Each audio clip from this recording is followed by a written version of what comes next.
私たちも知ってた本気を出すのは当然だ他の中と違うからこの気持ちを捨てれた約束させなきゃ決して譲らない失望させない決して置き去りにはしない決して泣かせないさよなら言わない決して嘘で傷つけない心が言ったでも君はそれを口にしない言わなくても分かっているそんな遊びをしましょうか君は大丈夫かと見ないふりもやめて決して譲らない失望させな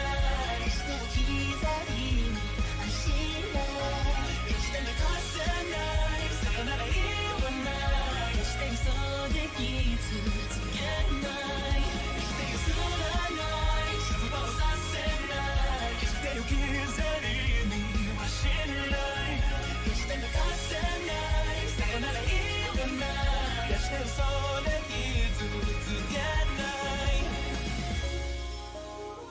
Can't feel up Can't feel up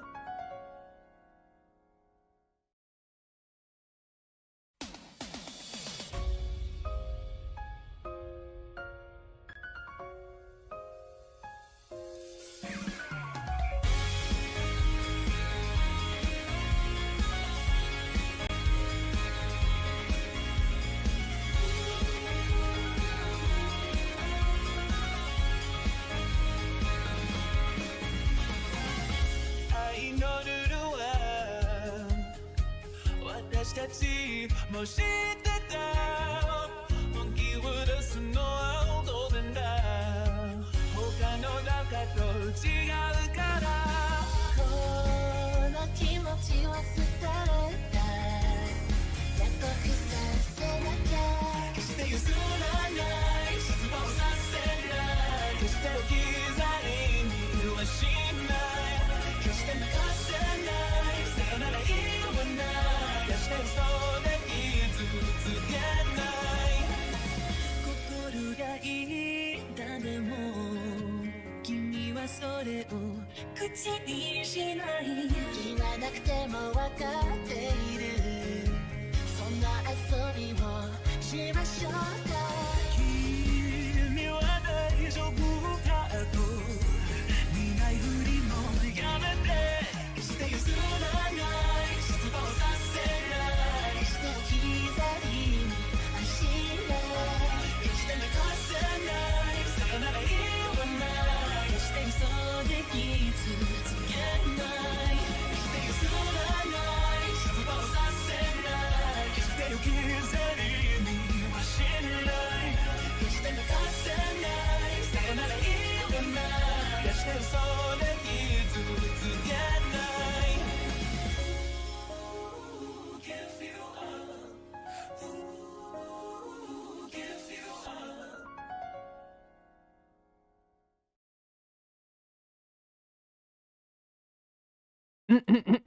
Hello, hello, hello, hello. Boom, boom, boom, boom, boom, boom, boom, boom. Hello, everybody. It's me, Maverick Hunter Grade AA, or as frequently just referred to as Mav. We're back with some more Dream Daddy today. We'll play some Dark Souls tomorrow, and hopefully, because I got my Twitch payout today, yay! If I can get to any kind of store, I can get a new PS5 controller, and we can finish up our Alien Isolation playthrough on next Monday. Fingers crossed, because I have to stream tomorrow, and I have to babysit Sunday, so I don't know if I'll have the chance. I might possibly take off stream tomorrow if I need to go pick up a controller.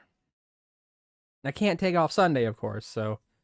But if I can fit it in there without canceling anything, that'd be great. If not, I might cancel stream tomorrow, which means no building up points on that particular day, but we'll see what happens. We'll see what happens. Anyway, let's go ahead and get started with some Dream Daddy. I'm really off key. Oh, there we go. Where am I? There I am. There I am. There I am. How do you do? As always, I had to turn off the music so it wouldn't play over my own starting music.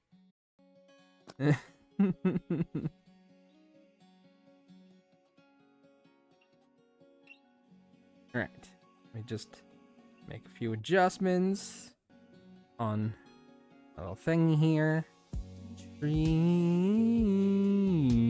Daddy. Dream Daddy. Who's gonna be... Oh. Why is the music cutting out? Stop cutting out, music. You're made to play, not to not play. Alright, okay. Okay, there we go. Now let's continue from where we last left off, which is a purple screen, so hopefully that's not bad. Welcome. You've got dads. Okay. Let's see. Who did we last go on a date with? I know we did that whole thing with Craig, where I repeated that mission a bunch of times so I could get it right. So that means we've gone on 2 dates with him. Means 1 date to go. No, we went on a second one with Brian. Alright, still only one with Matt. Still only one with Damien. Still only one with Hugo, and we definitely only did one with these two. These two are probably my least favorite dads. Okay. So, let's do these 3 today, if we can get through 3 today. I'm gonna start with Hugo.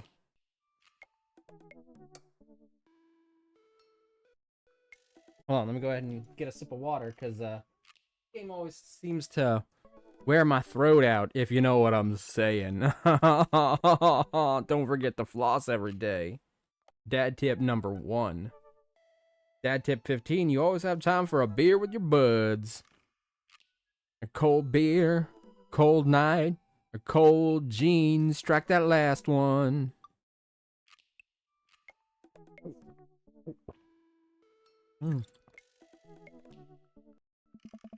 There we go. About to say it's taking it a bit. I should take Hugo up on his offer to hang out. I had a lot of fun with him at the aquarium. I type out a message to him on Dadbook. Hey, still want a cheese board?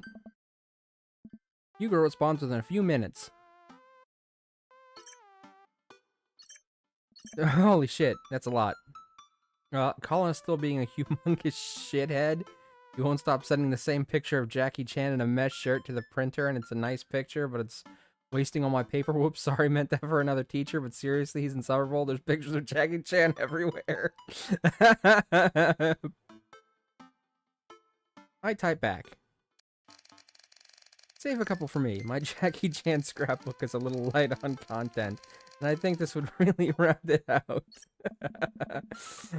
Let me get back to you after class ends. Well, guess there's only one thing to do now. Dad nap! I hop on the couch and turn on some for background noise. That's really all it would be good for. That is the only positive benefit that watching a show with that name would have.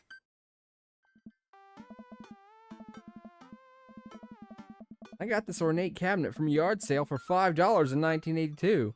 To be told that it once belonged to a Confederate general is a huge surprise. This will feed my tribe for weeks. I really like the way the appraiser's voice echoes through the mouthpiece of his leather armage/bondage gear. Did I say armage? Did I say leather armage? Did I combine armor with bondage? Leather armor/bondage gear. There, that way just to be clear. Maybe this is that asthma thing Amanda keeps telling me about. I drift off to sleep. Oh, did he have like something covering his face? Was it like, I want to know how you did it, Batman?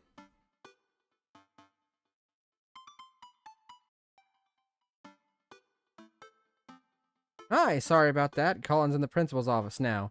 He says he knows Jackie Chan personally and that Jackie Chan won't be happy to hear this. I'm jolted awake by a dad book message from Hugo. I get off work in a little while and I continue to be very serious about the cheese boards. I fumble out a reply.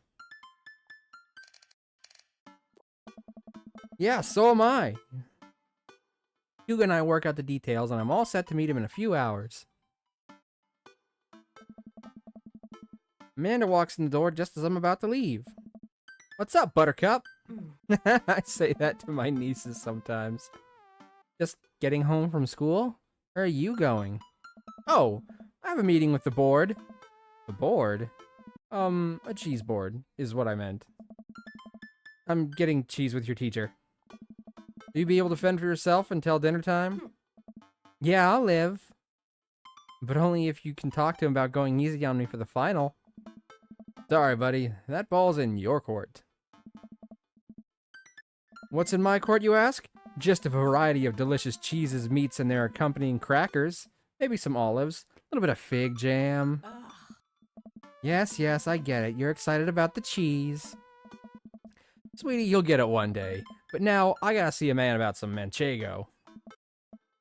Please leave.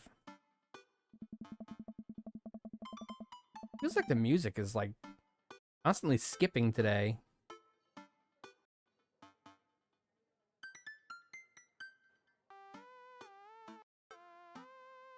Weird. Like, see, there. I don't know if that was like a natural pause, but it's totally skipping. I don't know why the music is skipping so much today. It's gonna drive me nuts. Because it's literally the only sound I have to listen to for this entire stream. Ah! I walk into a quaint French diner, and I was about to say French restaurant. I walk into a quaint French diner, and Hugo waves me down to a booth in the corner. He looks pretty tired. Long day? Every day is a long day when you teach middle schoolers. Colin started a gambling ring. The pictures of Jackie Chan were just a cover. He's bartering in those little rubber band bracelets that are also shapes. I remember those. I always thought they were incredibly stupid. Like, most of them you had to stretch out to fit on your arm so you couldn't even see the shape. Depending on the shape, they were incredibly fragile. Like, what was the benefit? I don't know. Is that the one parents thinks means sex stuff? Was that a thing? That wasn't a thing. There's no way that was a thing. No one tell me if that was a thing. I just want to continue thinking that was not a thing. Those ones, yeah, but the reports are just the sensationalist news media capitalizing on the fears of suburban parents. As usual. At least I hope. Yikes. Right now I'm very ready for some fine wine and some delicious cheese. A waitress... How could that possibly mean anything about that? Like, seriously. There's no way. A waitress stops by and takes our order for the biggest cheese plate you have, for the love of God. Just please put cheese in my mouth. And recommends us some...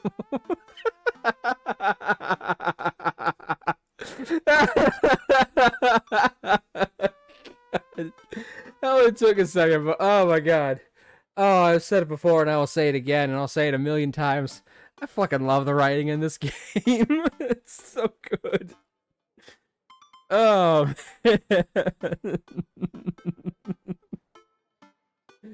It recommends us some wine.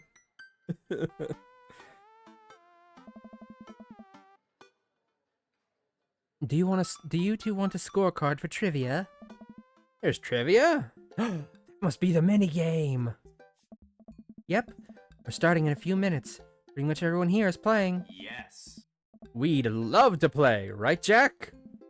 Yeah, sure. The waitress hands us a scorecard and a few pencils before leaving. I might not be much help here. I'm not very good at being smart, I guess. Come on, I doubt it'll be too hard. Jack! I turned to see Matt and Brian here with their daughters, looking like they're ready for trivia. They come up to our table to greet us. Oh god, it's Brian. We can't lose to Brian! Hey guys, you all here for the old question and answers game? Yep, we come here every week. Brian and Daisy carry the team. Carmencita and I are just here for the cheese. Provolone 2, Lost in New York, has been reigning champions for... That's good. Has been the reigning champions for the last month. Man, Brian's great at trivia too. That raises the stakes. Great name, though. Solid team name. That's Carmencita's claim to fame. It hurts me how good I am at puns. Why would that hurt you? That's a gift. Like father, like daughter. You guys gonna try and give us a run for our money? We'll see what we can do. I will destroy you. We'll see what we can do to not hurt your feelings too bad. We're just here for the cheese. I will destroy you! That reminds me of that fucking line from Mass Effect, which we were just talking about not that long ago. There's like, whenever you're fighting a biotic and there's like a female amongst the group of enemies, you will constantly say something along the lines of, I will destroy you! And then in Mass Effect 2, I guess because it became such a meme, they had the, character Jack, who is a female biotic, utter that line whenever she used a skill. And then just to cap it off in Mass Effect 3, after she becomes a teacher, spoiler alert, one of her students says, I will destroy you! To her while they're like all hyping her up. And then she's like, you couldn't destroy wet paper towels. So anytime I hear, I will destroy you! That's what I think of, is Mass Effect. And how they adapted that meme throughout all three of the games. It wasn't in Andromeda, but let's be fair. Andromeda doesn't really count. I like Andromeda, I do. It's just, it's not really a Mass Effect game. It's just kind of set in the same world. It's a great game on its own merits, but it's not really a good Mass Effect game, is my personal opinion. It's got fun gameplay. I enjoyed playing it. If it had been called something other than Mass Effect, it probably would have been a little bit more successful than it was. Also, if it didn't have quite so many bugs when it first came out. But that's, you know... Anyway, what do I go with? I don't know. Which one would he appreciate? I don't know. Let's go with this middle one. We're going middle of the road! The cheese will taste so much better with the side of victory. Hey! Appreciated that answer. Hugo and I bump fists. Tag team champions. Yeah, that's right. We're gonna be tag team champions. We're gonna win the tag team belts in a ladder match at WrestleMania. We'll have to think of a good team name, but I think this'll be fun. Good luck. Brian, Matt, and their daughters head back to their table. Well, I guess we need a name. Got any good ideas? Easy, breezy, beautiful? Havarti like it's 1999? Real monsters! Okay, I like that one. Craigslist Swiss Connections. Is that Misconnections? I never used Misconnections. I've heard it talked about in, like TV shows and stuff where people have used it.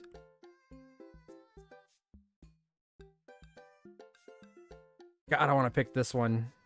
I feel like Hugo might something Might like something a bit more refined than a cartoon reference.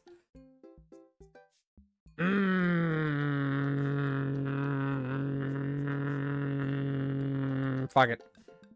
Ah, real monsters? That'll do just nicely. Okay, good enough. He didn't like it, but he didn't hate it. I didn't know Craigslist had anything to do with misconnections, though. I've never used Craigslist or anything ever in my entire life. So I don't know actually what it even is, but I hear it mentioned a lot in TV. And the stuff they talk about it being mentioned in is like very broad.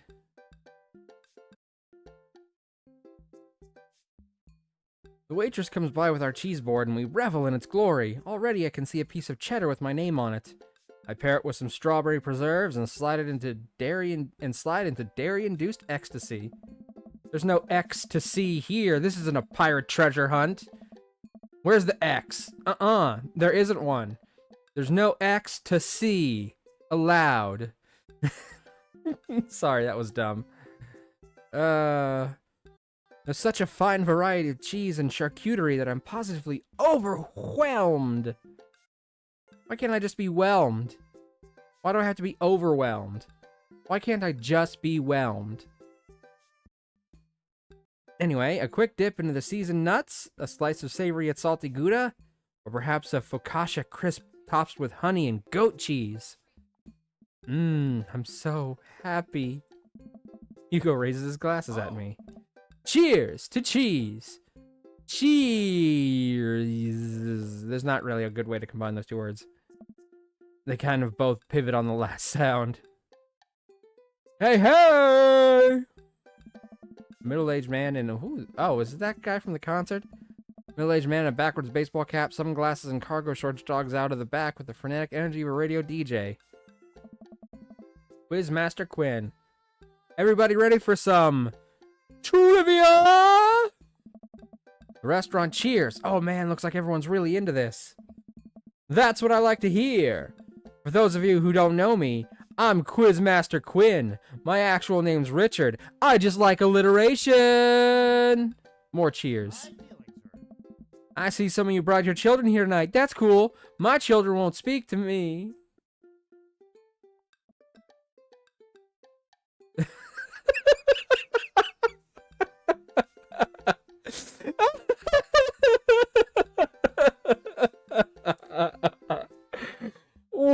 That's so dark. I'm just joking around. Classic Quizmaster Quinn humor. It's actually my wife that won't speak to me. She doesn't want kids. Let's get into some questions. It's not a lot better. The first category is literature. Excellent. You know who loved literature? My dead father. I looked up to him so much. Oh my god, is he gonna do this the entire night? More jokes! Classic Quizmaster quips!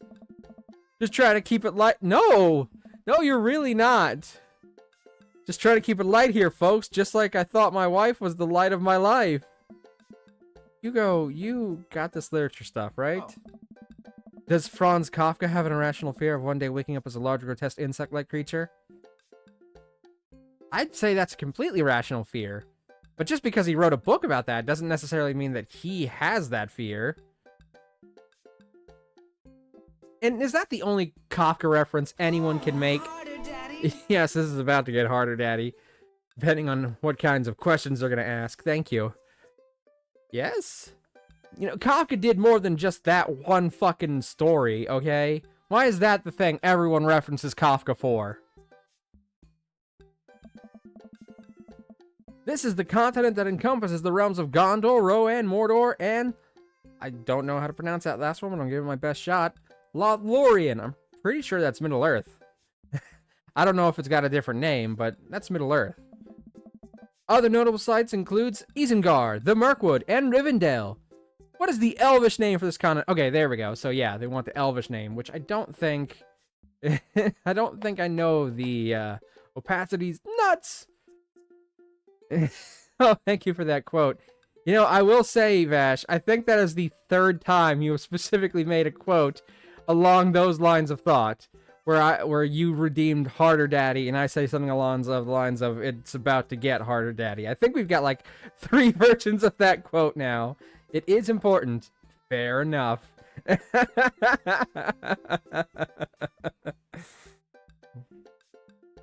Okay, what is the Elvish name? And yes, it does sound familiar.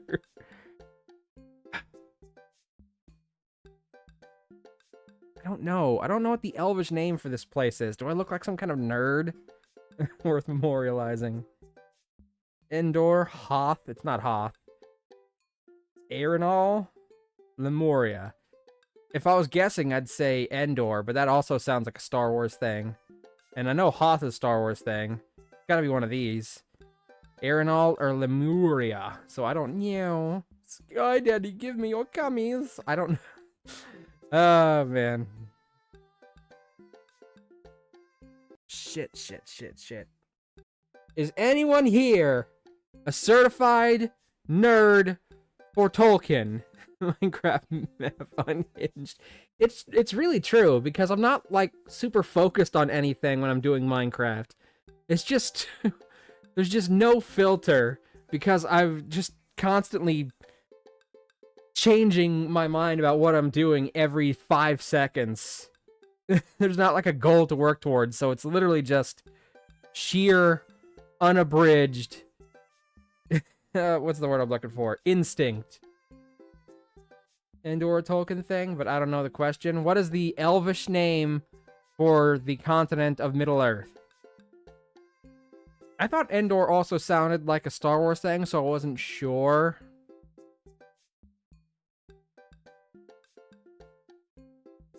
I was thinking Endor, but I'm worried this might be a trick, and this is actually like another Star Wars planet. I know Hoth is a Star Wars planet. I don't know what the fuck these are at all. Endor was the one that seemed most familiar. Endor is the Kenya name for Middle-earth. Is that Elvish? Because that's what I'm looking for, is the Elvish name. If it's not, then strike that out. Which I already kind of striked out when I thought it was a Star Wars thing. I'm pretty sure it's one of these ones. Sindarin is Ennor. I need the Elvish name for Middle-earth. Not whatever the fuck that is. I don't know. I can't recognize either of those words. I haven't watched anything Lord of the Rings related in a long time. Endor, Vash correct? Is it Endor?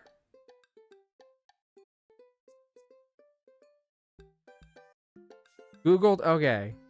So I'm gonna click Endor. Correctamundo. Who was the writer that created Tarzan and John Connor of Mars? Oh, Edgar Rice. Correct. Edmond Dantes is better known as this man. Edmond Dantes? Not Frankenstein's monster. That guy was named Adam. Count of Monte Cristo. H.G. Wells. Dante Alighieri? Dante Alighieri feels too much like a gimme, so I don't think it's that one, but I could be wrong. God, I've never read the Count of Monte Cristo. I've seen the musical version, but I've never read the book. Monte Cristo? Correct. Quizmaster rocks around the room. I think he's doing crowd work. He stops by mine and Hugo's table. Whoa, nice cheese plate you got there. Thank you. How's that cheese tasting, big guy? Good? Haha, great.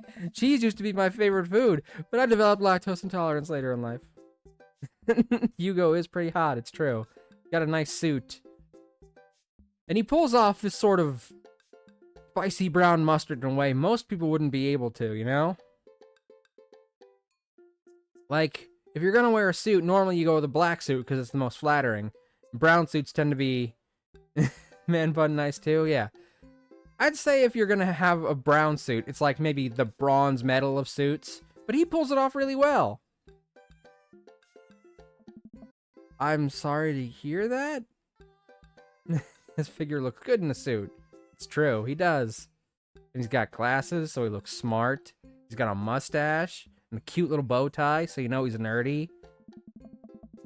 I also developed clinical depression. Oh my god, this guy's gonna drive me a drink. Oh. But people don't tell you to... But people don't tell you to just get over your lactose intolerance, right?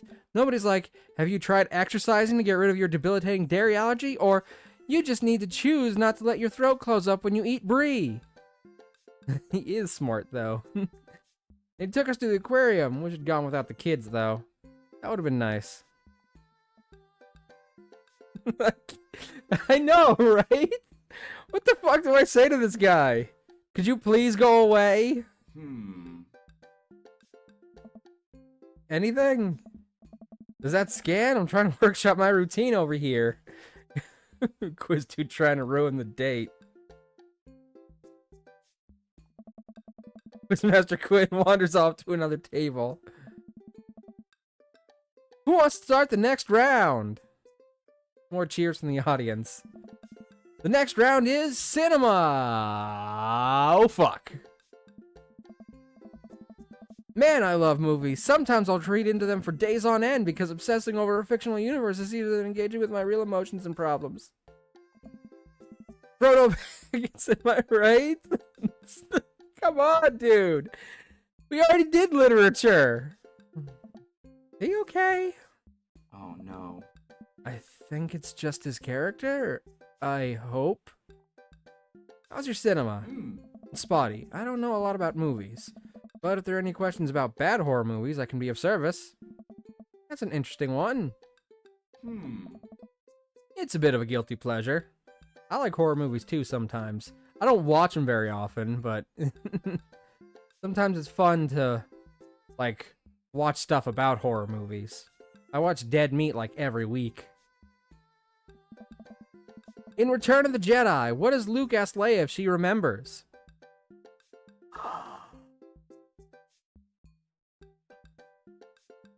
Guys, I'm gonna be honest. It's been at least 5 years since I've watched Return of the Jedi.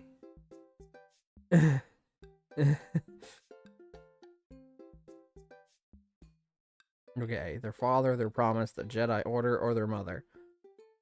I want to say probably promise, but there's no way I can narrow this down at all.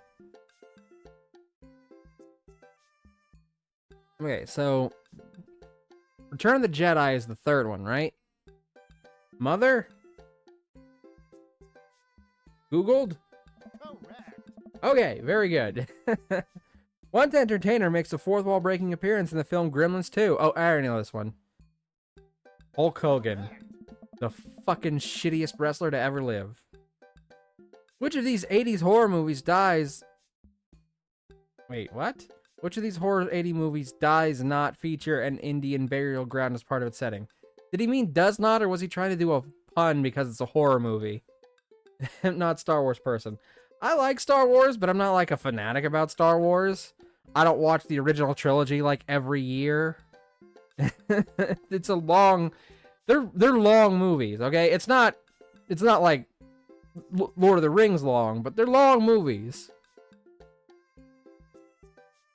Anyway, which of these 80s horror movies does not feature an Indian burial ground as part of its setting? The Shining, Within the Woods, Poltergeist, Pet Cemetery. Okay, I'm pretty sure both of these do, so it's one of these two. The Shining is the one at the hotel, and I don't know what Within the Woods is. The Shining is at the hotel, but the hotel could have been built on an Indian burial ground, I guess, so I can't exactly eliminate that just because I know it features a hotel. I don't know anything about Within the Woods, though. In theory, if you're within the woods, you could be on an ancient Indian burial ground, I suppose.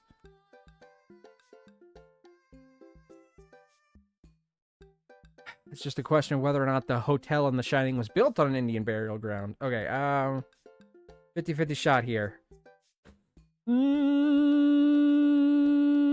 Let's go with Woods.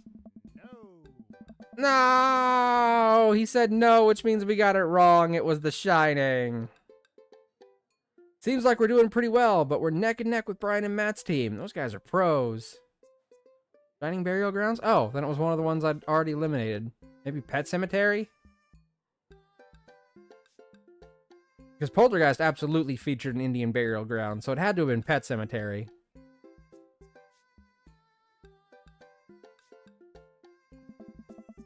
I look over to the table and give him a friendly but competitive nod. I lock eyes with Brian. He gets a much sterner nod. And the next category is wrestling! Fuck yeah! I can do this one. Okay, we're totally boned. No, we're not. Hugo grabs my arm. Wait, I got this. All of them had ancient burial grounds. But what the fuck? It was a bum question. Huh? Man, you know who I'd want to wrestle with? Literally anyone. I crave human interaction. Please put me in a chokehold. Please, it has been so long since I've been held. I can only process my emotions by making jokes out of them. Hey. Let's start the quiz. Remember that this is the lightning round. The first people to answer get the points. Look over to Hugo. He's focused. He's in it to win it. Pet Cemetery just calls ancient burial grounds not Indian, then that probably would have worked.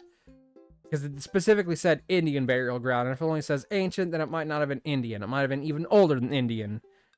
Oh, and by the way, game, it's Native American. Thank you. I'm saying that on Hugo's behalf, because he looks like he could be of actual Indian descent, maybe? Hugo Vega doesn't exactly sound Indian, but he looks like he could possibly be of some percentage of that heritage.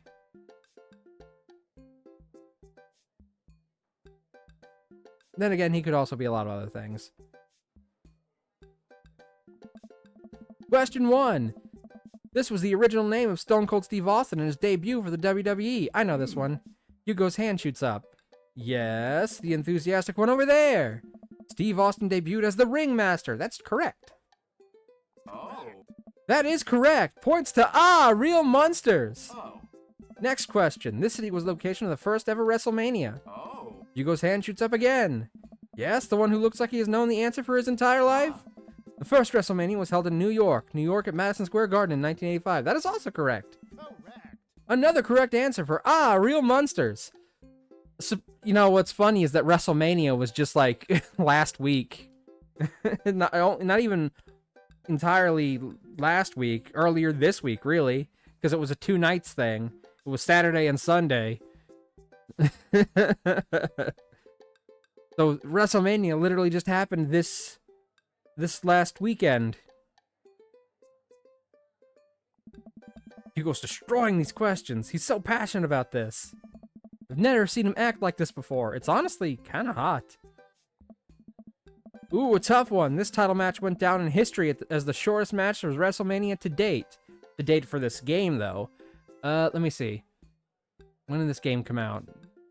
I'm gonna say probably Daniel Bryan versus Sheamus? Hugo jumps up, more excited than I've ever seen him. Chavo versus Kane! Incorrect. Sorry, bucko. That is incorrect. The actual answer is Daniel Bryan versus Sheamus at WrestleMania 28. Fucking Hugo! I said Daniel Bryan versus Sheamus! God damn it, Hugo! Damn you!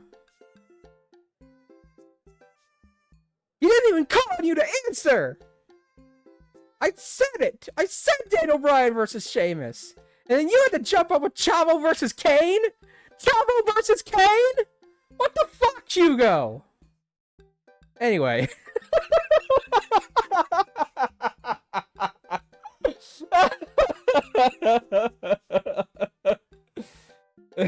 Chavo versus Kane used to be shortest. Yes, but fucking Daniel Bryan versus Sheamus was undoubtedly the shortest. It said to date. And when this game came out, that would absolutely have been the answer. Probably would still be the answer today, I think. You didn't need to do a Google about that. I fucking knew the answer. I even answered it before he got to the answer part. No, that's absolutely wrong. The real record is Chavo Guerrero versus Kane, WrestleMania 24, March 30, 2008. Kane took down Chavo with one chokeslam and pinned him for the 3 count. I will not stand for this travesty. Buddy, please. The answer is Sheamus versus Daniel Bryan, alright? Hey man, I'm just reading from the card here. I don't actually write these. Well, you're still wrong. What are you, my ex-wife? The crowd erupts in the laughter. Hugo blushes. He retreats back into his chair. Fine. Wow, Hugo seemed really fired up about that. Where did he get this encyclopedic knowledge of... Encyclopedic? If it was encyclopedic, he wouldn't have gotten the last answer wrong! Yes, Kane beat Chavo in a few seconds at WrestleMania, whichever one, for the ECW title, which, by the way, doesn't even exist anymore. But Sheamus beat Daniel Bryan for the world title, like, even faster, okay? I know my wrestling shit too, Hugo! Okay? I pay attention to wrestling! I like wrestling!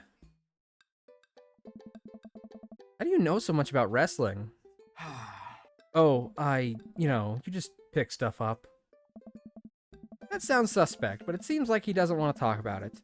I turn my attention back to the Quizmaster. Oh. Alright. Looks like we're down to the final category, and it's a close one between Provolone 2 Lost in New York. Brian and Matt high five. And, Real Monsters! Hugo and I high five. We look over to Brian and Matt, Carmencita and Daisy all play... We look over to Brian and Matt. Carmencita and Daisy all playfully... Okay, hold on. I think I'm doing this. We look over to Brian. And Matt, Carmencita, and Daisy all playfully give us thumbs up. I'm not sure if I'm reading this right. Where's the syntax here? There's not enough commas or too many commas. All playfully gives us thumbs down and stick out their tongues. I eat a big chunk of cheddar without breaking eye contact to show them just how serious I am. The final category is Cool Animals. Animals, huh? I never could take care of another living thing. Hell, I can barely take care of myself. I'm falling apart. Anyway, here's the questions. Oh my god, this fucking guy. Canary Islands were named after what kind of animal?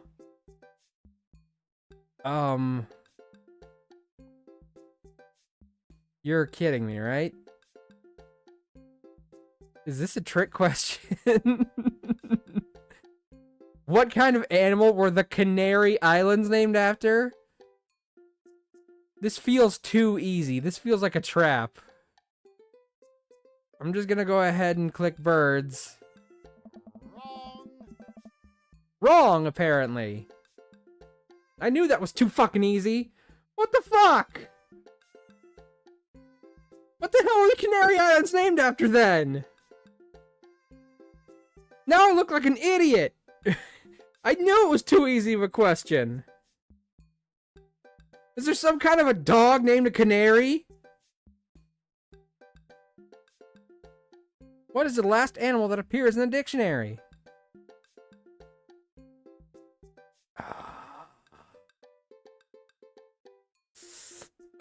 Is this Ziffa a real type of animal? Because if so, that would absolutely be the thing. But I don't know if that's a real thing. A zebra is an animal. A zonkey probably is not. A zebu, I don't know. And a zizipha. The fuck is a zizipha? I don't want to pick zebra because that feels too obvious again. And, you know, the last question felt too obvious. Correct. Okay, there we go. I went for the obviously not correct answer. Or rather, not obviously correct. What mammal has the thickest concentration of fur in nature? The Canadian beaver. Who doesn't like a hairy beaver?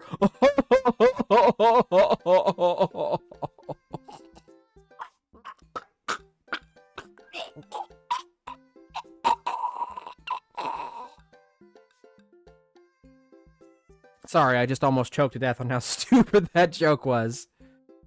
Duckbill platypus, polar bear, otter. I think it's either polar bear or otter. But I could be wrong, obviously.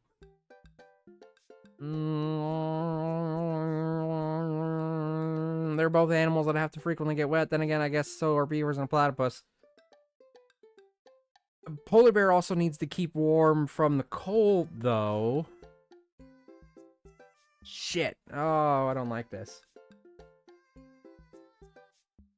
I don't like this. Okay, let's see. I know otters have dense fur to let water roll off of them. And that's probably true for most of these animals. Because again, most of them also swim in the water. So, fuck. How do I narrow this down? Based on what I know. A polar bear is the largest of these things, but that doesn't necessarily mean that its fur is necessarily thick. It might stay warm through fat rather than fur. It might just have a dense layer of fur and lots of fat to make up for the cold.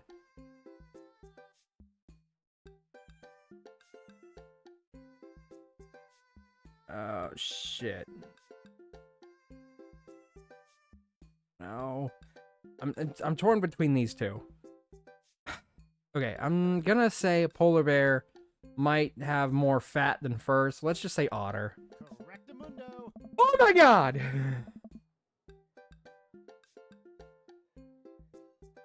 Cannot believe we got that right. Alright, I'm just gonna come around and collect your scorecards and we'll say who came out on top. If we don't win, I'm resetting. I'm rage quitting, but call it rage resetting. If I'm losing a video game, I just reset it because I'm evil. He's evil. I'm evil for extra credit. Remember, the winning team will get a $25 gift card to Phil's Auto Care. If you need a car part, Phil's will fulfill all your needs. That's a terrible slogan, and it didn't even rhyme. If you need a car part, Phil's will fulfill all your needs. That's dumb. That's just dumb. Everyone oohs and ahs. God, I want that gift card. Quizmaster goes into the back to tally up the score. I pick up what's left of our cheese plate. There's a bit of brie here that tastes absolutely divine on a cracker with a little bit of honey and dried apricot. Hey. So what are your plans after a big win? I'll probably retire, take a man to somewhere tropical, drink something out of a coconut. Always wanted to do that. What about you? Probably take my winnings to Colin's gambling ring, bet it all on black, walk out of there with more rubber bands in the shape of animals than I know what to do with. Bold, but I like your style. You want the last piece of Havarti? He's offering me the last piece of Havarti? Nah, that's all you. You definitely earned it. After a couple of minutes, the Quizmaster jogs back to the room. Everyone immediately quiets down, waiting with bated breath for the results. Who will win the coveted gift card? I really hope it's us. Hey, everybody! We've had a great night. A lot of goofs, a lot of laughs, a little bit of light crying in the back, but that's neither here nor there. It was a close game, but the winner of tonight's trivia contest is... A Real Monsters! Come on down and get your gift card from Phil's Auto Care, where Phil Nominal Services... Shut the fuck up! God, I can't do this anymore. Please just take the gift card. Motion for Hugo to get the card. God, I'm not even an hour in yet, and I've already had 3 breakdowns from just laughing after I've read something. Oh, man. A motion for Hugo to go get the gift card, and he shyly slinks out of the booth to grab it. He pauses for a moment and gives the Quizmaster a hug with a few pats on the back. The Quizmaster sobs just a little. Hugo makes a victory lap back to our table and gives me a high five. Ah, Real Monsters is unstoppable! All Real Monsters is great! May All Real Monsters reign for 1,000 years! I think that guy did really need a hug. Good on you, Hugo.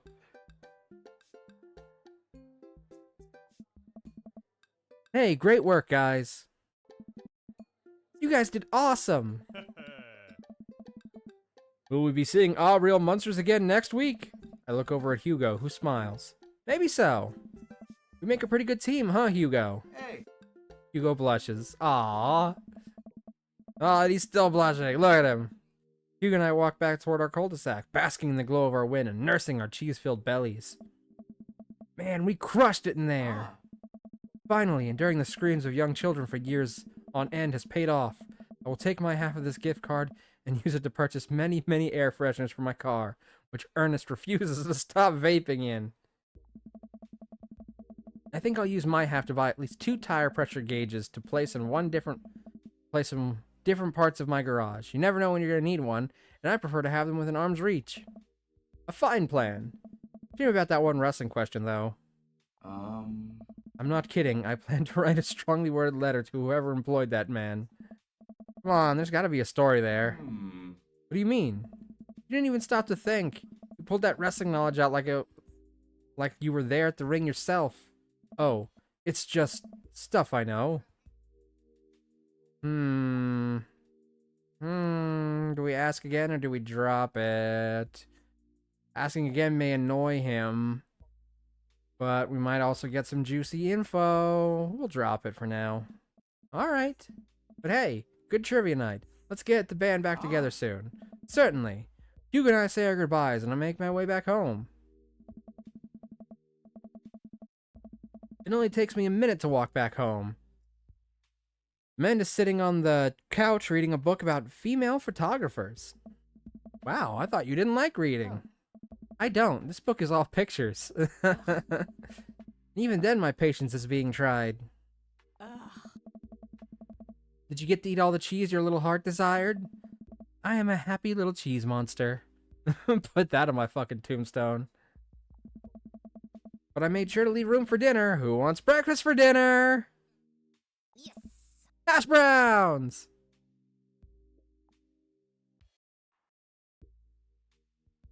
Okay. Toast dipped in egg. You mean French toast? Isn't that just French toast? Blueberry pancakes! Well, only if you'll help me make them. You know I'm the world's best blueberry sprinkler, and also totally amazing at heating up the maple syrup in the microwave. Now tell me all about that cheese board. Man and I spent the evening cooking an elaborate breakfast with everything we could find inside the fridge. Dad date score time! Date complete!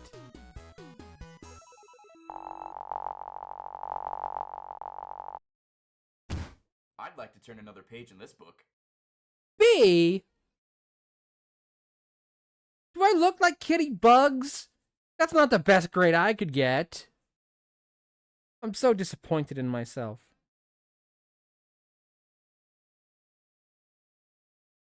Welcome. You've got dads.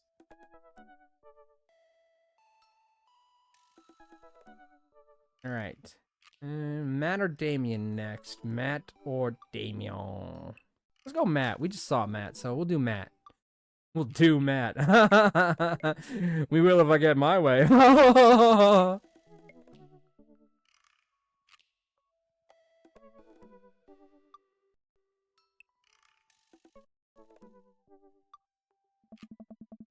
Instead of messaging the guy, why don't I just walk over and grab some coffee?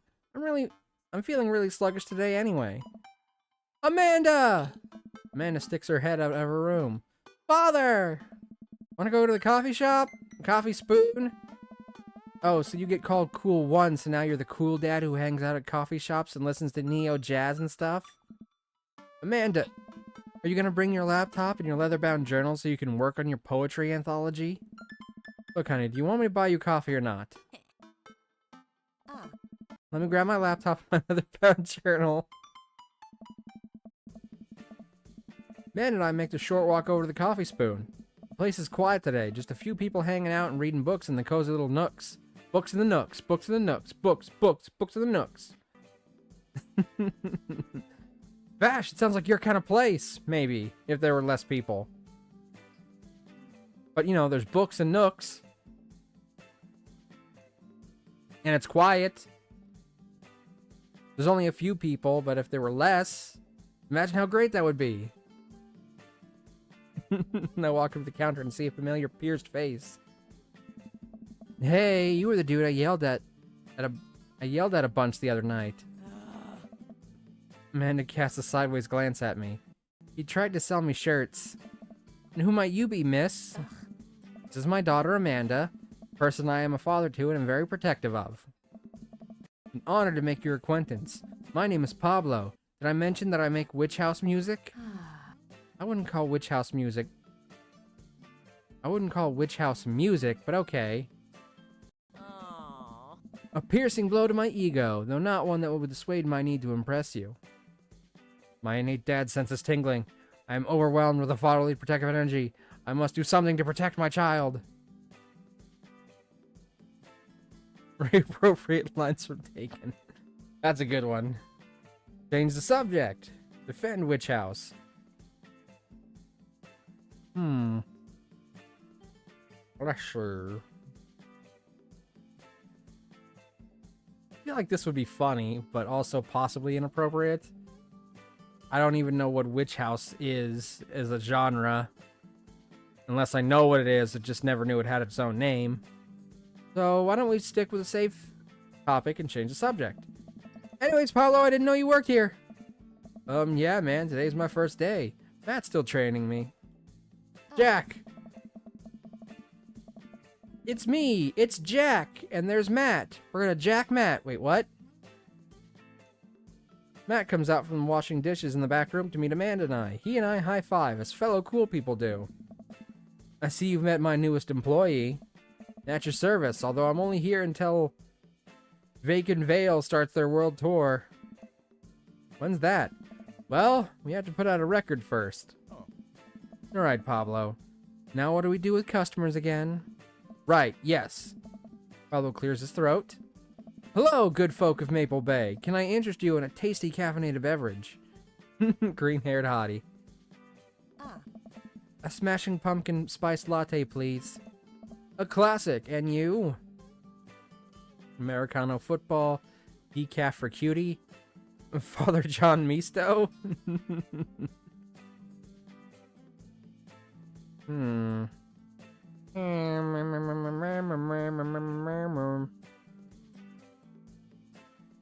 Let's go with Father John, because we're a father, and this game is about dating other fathers. Oh, cutie? Okay, we'll go with cutie. A decaf for cutie, please. Don't want too much caffeine. Decaf? Sounds like you're settling. I have a very early bedtime that I just can't miss. Oh, The Sound of Settling is a Death Cab for Cutie song, which was the band this was a pun off of. So when I said it, it sounded like you were settling. I'm just gonna stop talking now. Aw, poor Matt. I've been there. When you make an obscure joke that nobody gets the reference, it's debilitating. Coming right up. I didn't really understand most of the references for those particular drinks. Pablo gets to work making our drinks while Matt observes him. He'll get the hang of it. For as goofy of a dude as he is, kid works hard. Would lick Pablo.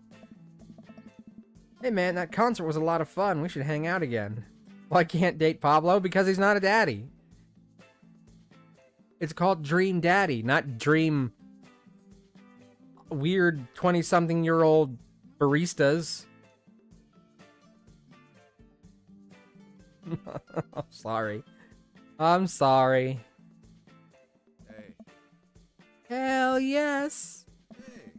I'm actually going to be done training Pablo in a couple hours and was going to go record shopping. Want to come along?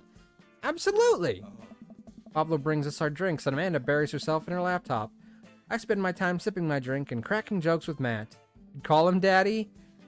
I'm pretty sure I'm older than him both in this game and in real life.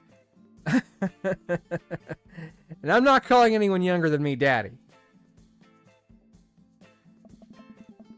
Unless they are actually a father.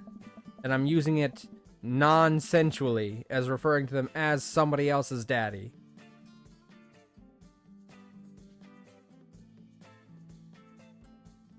Last time we hung out, he told me that he had trouble hanging out with other people.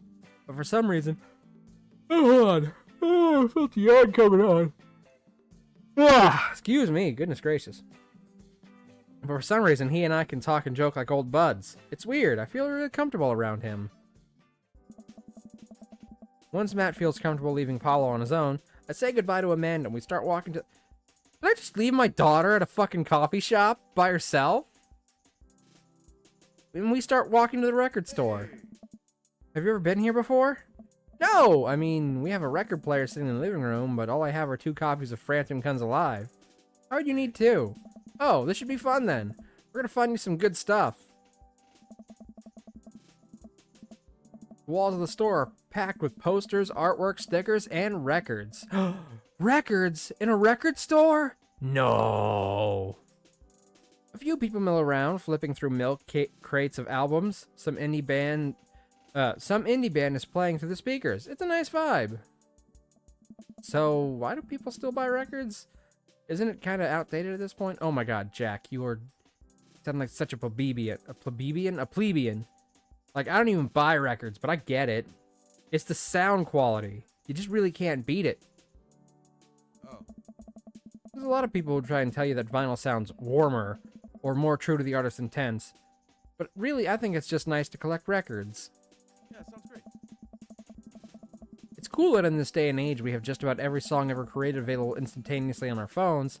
But there's something about holding an album and getting to see the artwork in your hands that I'll always love. Hey, yeah. That's why I try to get as many of the records that I love in physical form as possible. Remember when we were kids and we would have to wait around by the radio with a cassette tape so we could record our favorite songs? Yeah, sounds great. Made each listen really special. Nick tapes were even cooler because of how much work they took. Now you just make a playlist. I think the last time someone gave me a real mixtape was in high school. I've never made a mixtape and I've never received a mixtape. I am too young for cassettes to have been a thing. I just mentioned how old I am and now I'm talking about how young I am in context.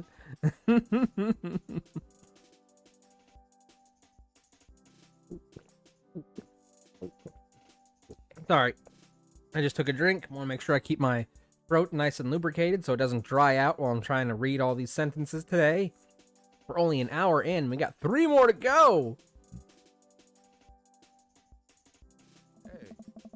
I look around the multi-level record store and spot some genres. Future wave, jungle, anarcho-punk, nunsploitation? I have no idea where to even start. Man, this is a little overwhelming. Oh. Here, let me help you find something you might like. If you were a milkshake, what flavor would you be? Purple. Purple is a flavor. What is the fucking Grimace shake? This game came out before that was even a thing. Vanilla, strawberry, purple, or cookies and cream. They don't even have chocolate on here. I guess I'll go with cookies and cream. Oh. If you could only buy one type of candle scent for the rest of your life, what would it be? Daffodil Mountain Spring, Camouflage Summer Breeze, Spring Creek Fireball, Power Violence Cherry Blossom? What the fuck? Power Violence? Is that a smell?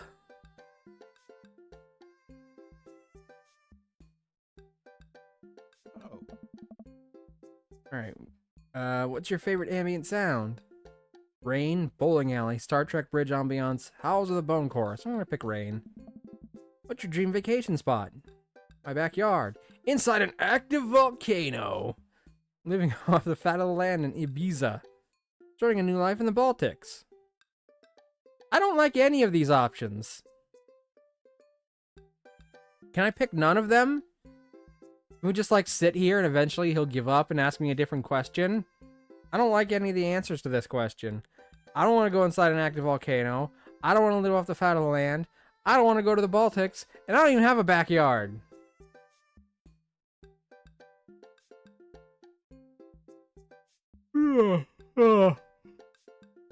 Excuse me. God forbid.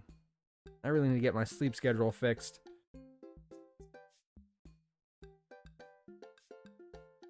Alright, I'll just pick backyard because it's the only reasonable option.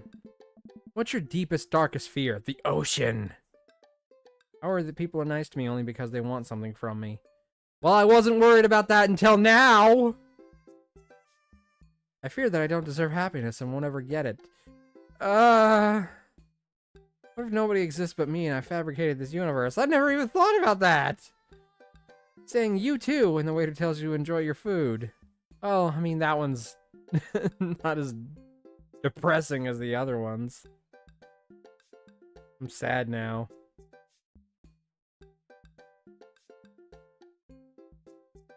This music is not doing wonders for my sadness, though. It's very off tone.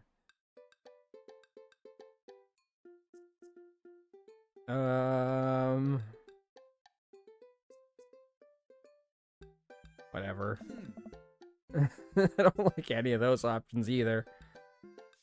Matt thinks for a moment. What? Oh, I know just the thing. Hey. Matt runs to the other store, returns holding... I'm so depressed now. Returns holding a record behind his back. He shows it to me. This is Trouble Will Find Me by The National. The National have honed their sad guys. Sad guy sound? That's what he thought was appropriate for me?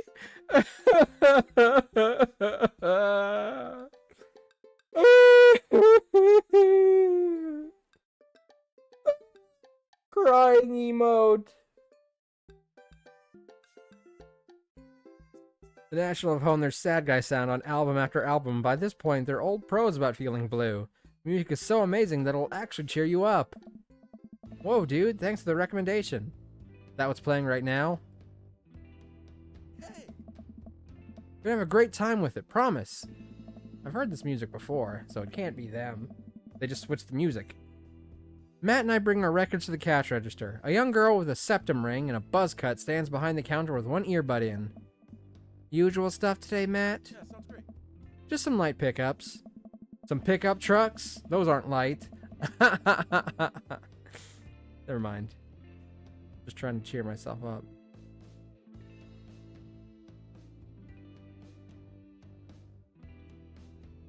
Trying to see if I can recognize any of these. That's... I think that says Anne Rice? Hold on, I gotta get closer. You may not be able to hear me for a second. Fake beard arms race. Fake beard arms race? Add spares. Dinner food? I can only read bow on this one. Yacht Club Miracle? What the fuck are these words? Okay, I don't know how much of any of that you guys heard, but I was reading these posters. They don't make sense. Matt places 3 albums on the counter. Where I'm Good at This by Diet Sig, Forever by Mystery Skulls, and Greatest Hits by Remo Drive. Tight. The cashier rings Matt up and hands back his albums in a bag. He stares at me suspiciously. Who's the nerd? I'm not a nerd. Hey. That nerd is my buddy Not a nerd. Jack, the speaking of humanity, is Molly. I got kicked out of art school for destroying my paintings at the end of every critique. Lovely to meet you. Anyway, Matt, is the open mic night still on? Hey. You know it. Are the Third Waves gonna do a special acoustic performance? I might see if I can get a few of the girls together. There's an open mic night going on? Hey. Yeah, dude, we do it every month at the Coffee Spoon. Some amazing talent always comes through. Got a flyer for it right here. Oh. You want a manager to come by that night. So has this all not been the actual date? Is this just the setup for the date, which is the open mic night? Oh. Matt blushes. Hey. I mean, if you're not doing anything. Man. Will Vacant Veil be playing? Great. If only. I finished paying for my record and we head out of the store. What is my job? How do I earn money? How can I afford records? Man, what a trip down memory lane. I haven't been in a record shop like that since Vans had shag carpeting. Now that you mention it, isn't it strange to think that all those weird little musical memories? How do you mean? Well, I think music is a very time and place sort of thing. Song is important to me not only in that I think it sounds good, but where I was and what I was doing when I listened to it. There's music that reminds me of exes, of struggling through school, of being so poor that I didn't know where my next meal was coming from. Hey. All that stuff. And listening to those songs reminds me of those moments in my life. Yeah, now that I think about it, even the pop concert Amanda made me take her on is special to me. I mean, I'm not really a fan of the band, but hearing their songs on radio reminds me of how young and excited Amanda was. Hey. And then that even reminds me of a younger me, going to see my favorite bands in concert with all my friends. We would always go to my friend Cynthia Chapman's house beforehand and smoke pot in her basement. That's a joke, obviously. Pot, I'm just kidding. Who fucking cares? Like, we were so slick. Her parents definitely knew what we were doing. Wait, when was the last time you smoked pot? Matt stops and thinks for a moment. It's been decades. Homie? Dude, me too? Guys, we've only got like 8 days till 420. We gotta fix that shit. Where do you even get pot now? Is that even what kids call it these days? No, they call it, goofy grass. Obviously. Totally. Definitely. Probably. I don't know. But I bet I could find out. You want to get high and listen to our new records? Yeah, why not? Matt pulls out his phone and starts texting. 420, baby! After a few minutes, he looks up and smiles at me. Ah, Molly's got a hookup. Just to meet in an alley near the coffee shop. Hey. Okay, if it turns out it's the feds, you make a break for it and I'll take the heat. Just promise me that you'll raise Amanda like she was your own. You realize that weed has been legalized in the state, right? I definitely knew that. We live in dangerous times. Who knows what lurks inside the seedy underbelly of Maple Bay? We could find ourselves on the wrong end of a deal gone bad. Just look out for Amanda. I swear. Oh, here's our guy. Coming around the corner of one of those nasty grease dumpsters, shrouded in darkness, this lean figure dressed all in black. It's the Pusher from Clone High, who is voiced by Jack Black. The Pusher! Excuse me, Mr. Truckman. Oh my god, that's so close to what fucking JFK actually said to the Pusher. I like your funny words, Magic Man.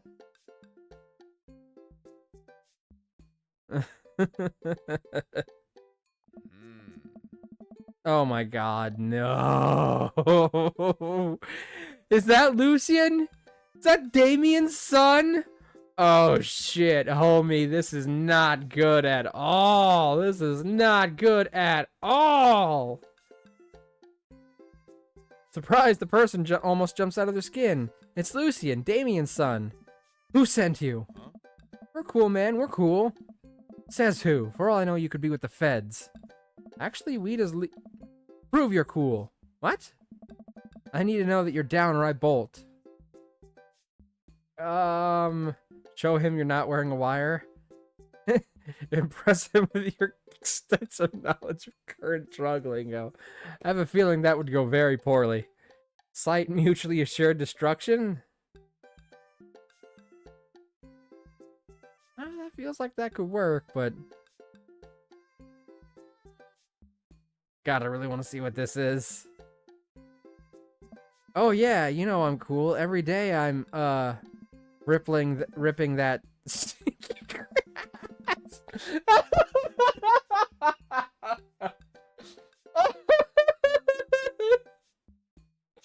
Oh, you know, Stalin's handiwork. The handiwork of the deer.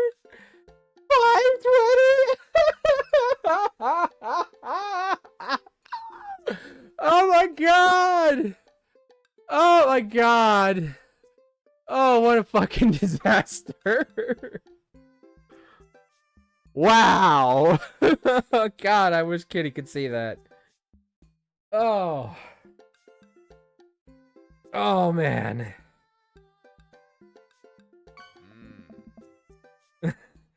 Wait, which was the drug number? Matt did not like that. Hold on. I just wanted to see what would happen, okay? Let's reset that now. Oh. Alright. What? Alright. Let's show him we're not wearing a wire. Hey, there we go. I've seen this in cop films before. I lift up my shirt to prove I'm not wearing a wire. Oh, Jesus, put that away, please. Look, it's fine. I get it. Buzzcut Molly said you were coming. Right, now that formalities are out of the way, Matt likes seeing my chest. Let's make a deal. Sigh. All right, how much do you want? 1. Oh my god. Oh my god, no. You've never bought pot in your life. Please don't say 1 pot. Please don't say 1 pot. 1 what? Oh. Yeah, Hmm. he means we, Lucian. Yeah, but how much? Hey. Oh, oh my god. Oh. God, I wish Kitty could see this. They're the only other one who would probably find this as funny as I do. Oh my god, look, here. Take this and give me $10. Just don't tell my dad, and let's forget this ever happened. Oh. I won't tell your dad if you don't. Lucian hands me a baggie of something and disappears down the alleyway. I open it up and take a deep whiff. Smell like genuine drugs. Yes, sir. Hey. That went smoothly. Yeah, we should go off public property before we smoke this. Oh. Great idea. Let's head back to my place, yeah? Matt and I walked to our cul-de-sac and stopped at a gas station on the way to buy rolling papers and soda. I feel like I'm 16 again. Hmm. Carmencita's having a sleepover tonight. That gives us all the time we need to do drugs. I feel like I'm gonna get in trouble with Twitch for this. Hey. Awesome! Let's do some drugs. Twitch overlords, if you're listening, this is all the game. This is not on me, okay? I'm not telling people to do drugs. Don't do drugs, stay in school. There we go. Have I covered my bases? just to make sure I don't get in trouble. Matt pulls one of the records out of his bag and puts it on for us. I plot down on a comfy leather couch. Ew, leather. Leather couches are not comfy. Don't lie. And look around this place. There's a bunch of band posters, and his record collection takes up the entire wall. First of all, these couches behind him don't look like they're made out of leather. Second of all, a leather couch is only comfortable if and only if it's so damn old that the leather is completely worn out.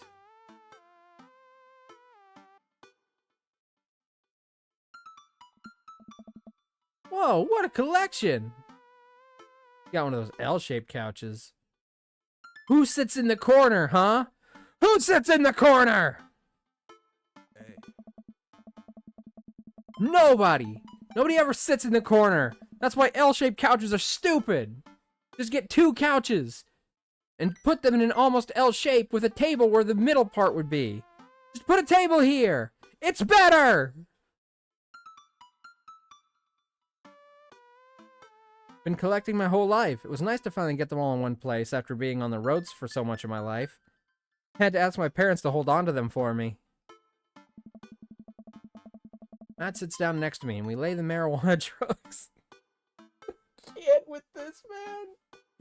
I fucking can't. Oh no. We lay the marijuana drugs on the coffee table.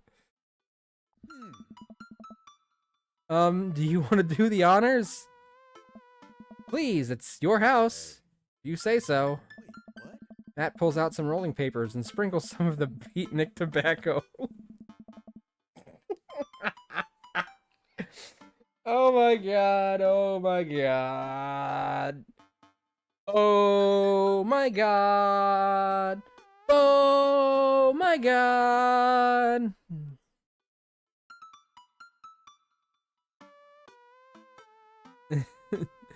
He starts sprinkling some of the beatnik tobacco onto a piece. He starts rolling it back and forth and the paper breaks almost immediately, spilling drugs all over the couch. Hey, Never was too good at this. Oh. Matt tries again and is able to successfully roll a nice looking weed cigarette. Oh! I should have saved this for later. This is too good for people to miss. He hands me a lighter and the blunt, I think. And I take it.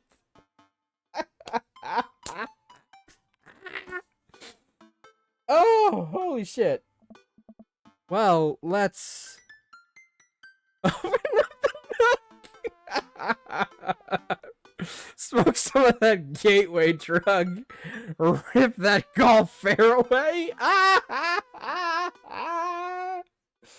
Oh no! Oh, I'm finding this far too funny. This is far too funny for me. Oh my god. Holy shit, dude. Oh, I think this is the funniest the game has ever been for me personally. Oh, what would which of these ridiculous ones would Matt like? Hold on, let's pick this one and see if he finds it ironically funny. I don't know if that's what people call it. I light the joint and inhale deeply. Well, he didn't hate it. This is not what I remembered. It's been a while, though. Maybe pot drugs? I can't read these sentences with a straight face. Maybe pot drugs have just gotten more potent since the last time I smoked. I pass the joint to Matt and cough a little bit. Did it sting this much, or am I just a baby? Matt takes a hit and his eyes go wide. That's not weed. Oh, God. Did we develop a taste for meth? Meth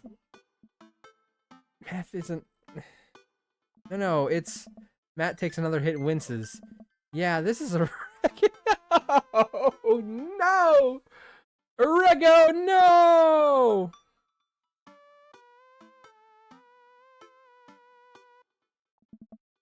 I sniff the air.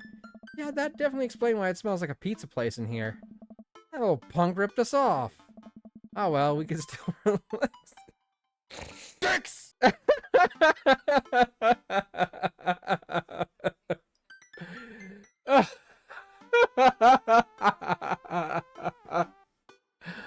Oh my god. We can still relax and enjoy dicks.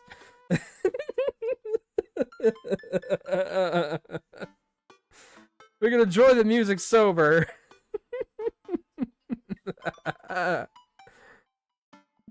You know what? You're right. Hey. We sit and listen through the Diet Sig album that Matt bought, which is catchy as hell. I look around the room again.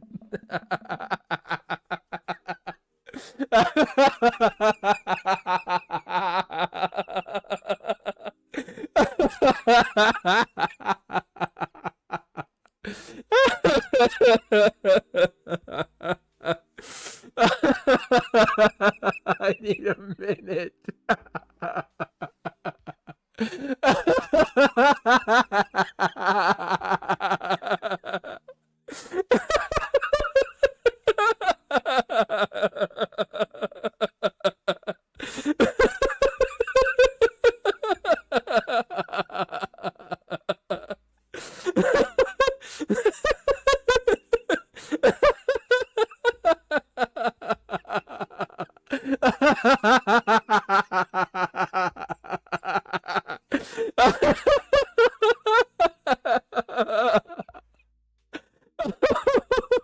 My stomach hurts.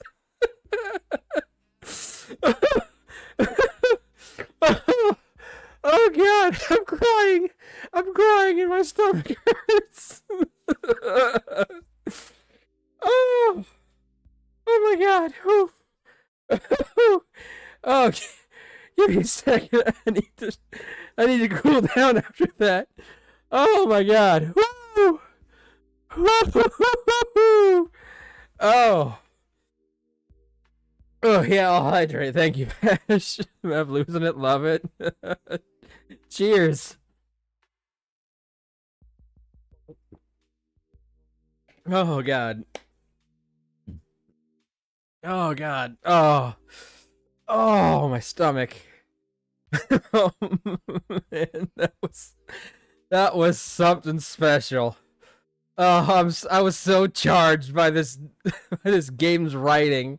It was just a matter of time before something broke the dam, and I just fucking lost it.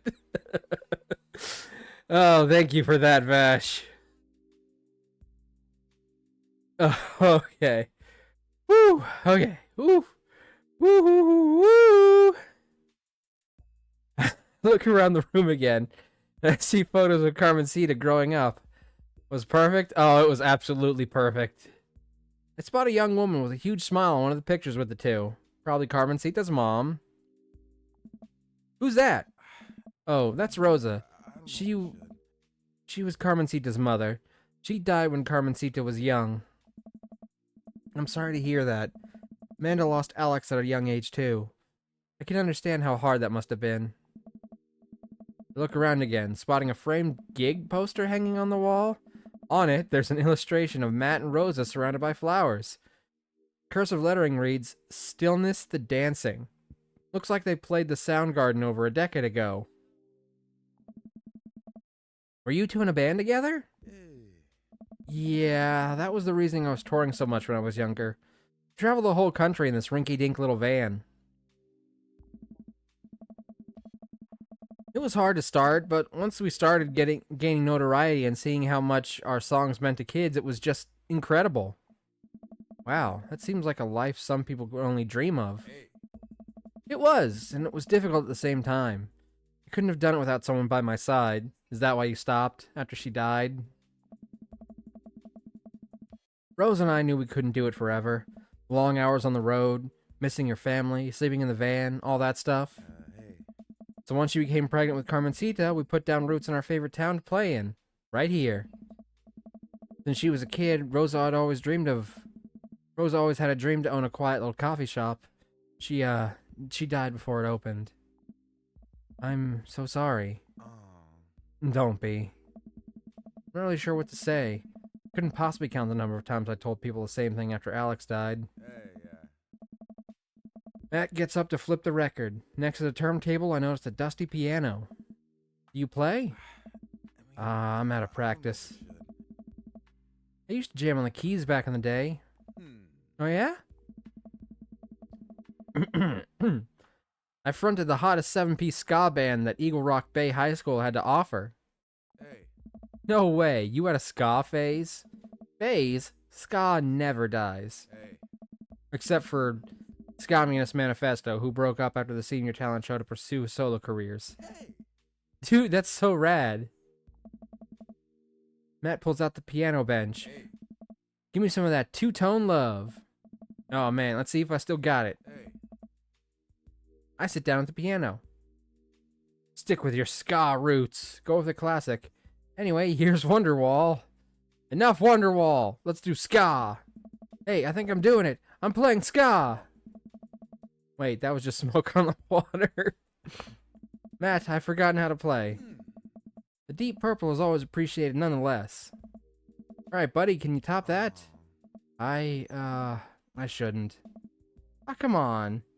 You might not want to play anymore, dingus.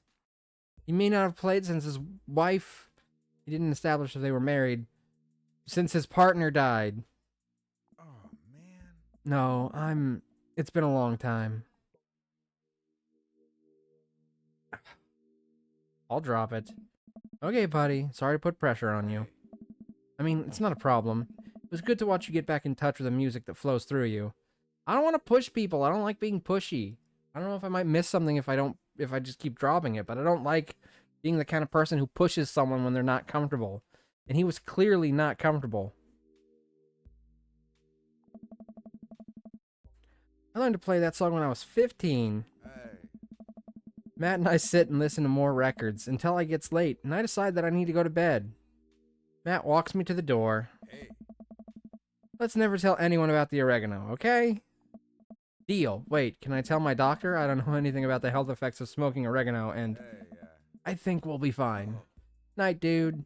I smile. Night. I walk inside and the house is dark, save for the sliver of light coming from beneath Amanda's door. I knock lightly on the door and enter Amanda's room. She's sitting at her desk with her camera, editing photos. Hey, Amanda. Amanda swivels around in a chair to face me and slumps down. What smells like a pizza parlor in here? What? Nothing. So, what's up? Dad, I'm hungry. Huh? Wait, no. Hi, hungry? No. I'm Dad. It collapses on the floor. Even I realized what she had just set up. I promised myself I'd never let it come to this. Sorry, kiddo. You set it up, I spike it down. You're a monster. I fucking love this game's writing so much. Want some spaghetti? Yes, please. I like the way her little model had its hands up, but she slid down off the screen as if she was sliding out of her chair. Amanda and I boil pasta and heat up sauce in a pan. Well, I boil pasta and heat up sauce in a pan while Amanda watches. Despite my best efforts, I'm not able to set it on fire. How was record collecting? It was great. Did you know that Matt used to play in a band? That's surprising. No way. Was he good? I don't know if the band was good, but he played some piano for me tonight, and it was amazing. Did he play the piano? Didn't we play the piano? He played piano for you? Dude. Yeah, I brought it up that he should play at the open mic night that's happening in his coffee shop, but he got kind of weird about it. How romantic. Indeed. Hey, I saw a flyer for that. We should go. Not too late to start a father-daughter punk band and play a couple tunes there. Yeah, let me break out my glockenspiel. I think I only know hot cross buns, but we can work off the chord progression. It's too late. It's too late to apologize. It's too late. It's too late to apologize.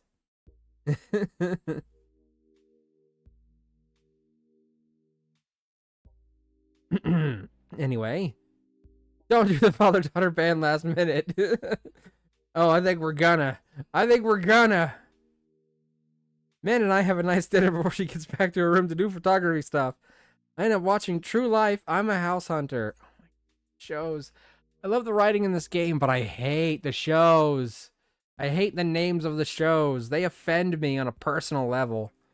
This one's relatively okay, I guess, but I would not watch it. They're staging an intervention for the House Hunter, who is crying uncontrollably over the color of the walls. They know they can paint the walls of their house any color they want, right? That song is stuck in my head all night. Stuck, but I'm never giving up. In the middle of a perfect day, I'm tripping over words to say. I'll give that record another spin. Why not? Another B. This is unbelievable tonight. Every date we've gone on has been a B. You're the B.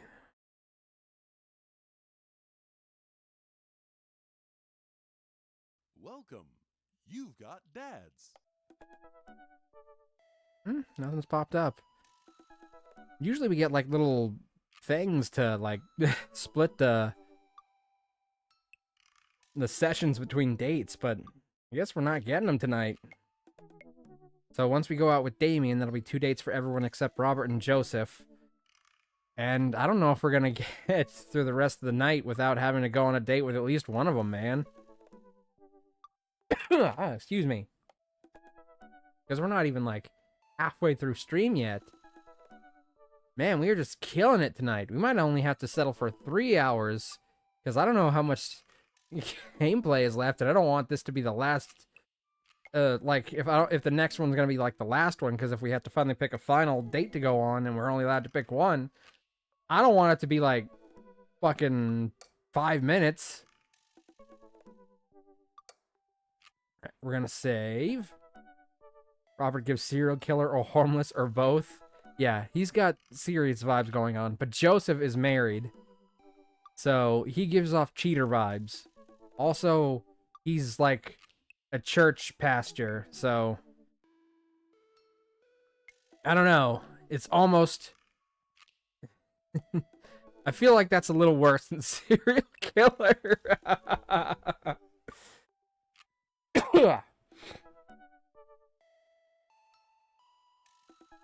Alright, well, next up is Damien. Damien Bloodmarch. The prettiest dad. Was gonna say if have to choose Robert.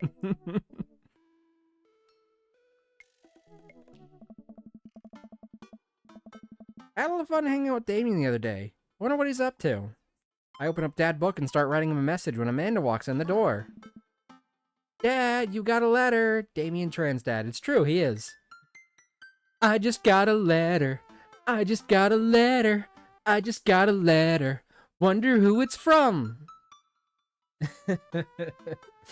It's from Blue's Clues, obviously. He would sing that after he gets the mail, and before that he would sing mail time, mail time, mail time, mail time. Here's the mail, it never fails. It makes me wanna wag my tail. When it comes, I wanna wail. Mail!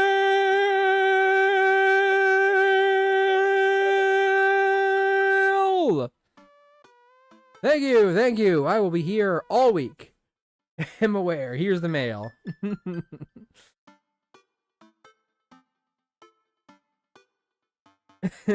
Dad, you got a letter. Yes, thank you. Give me. Mail! Mail!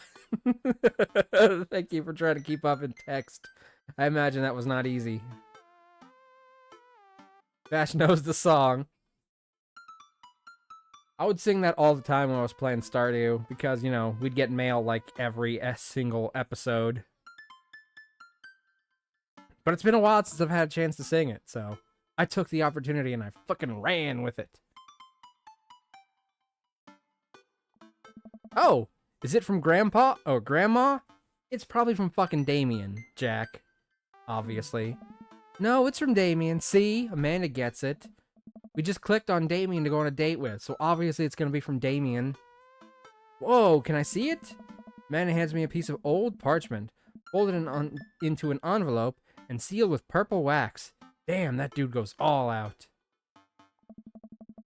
Yes, Damien did also have a very pretty library, but he also had a lot of dead bugs in it, which kind of is a bit of a put-off for me.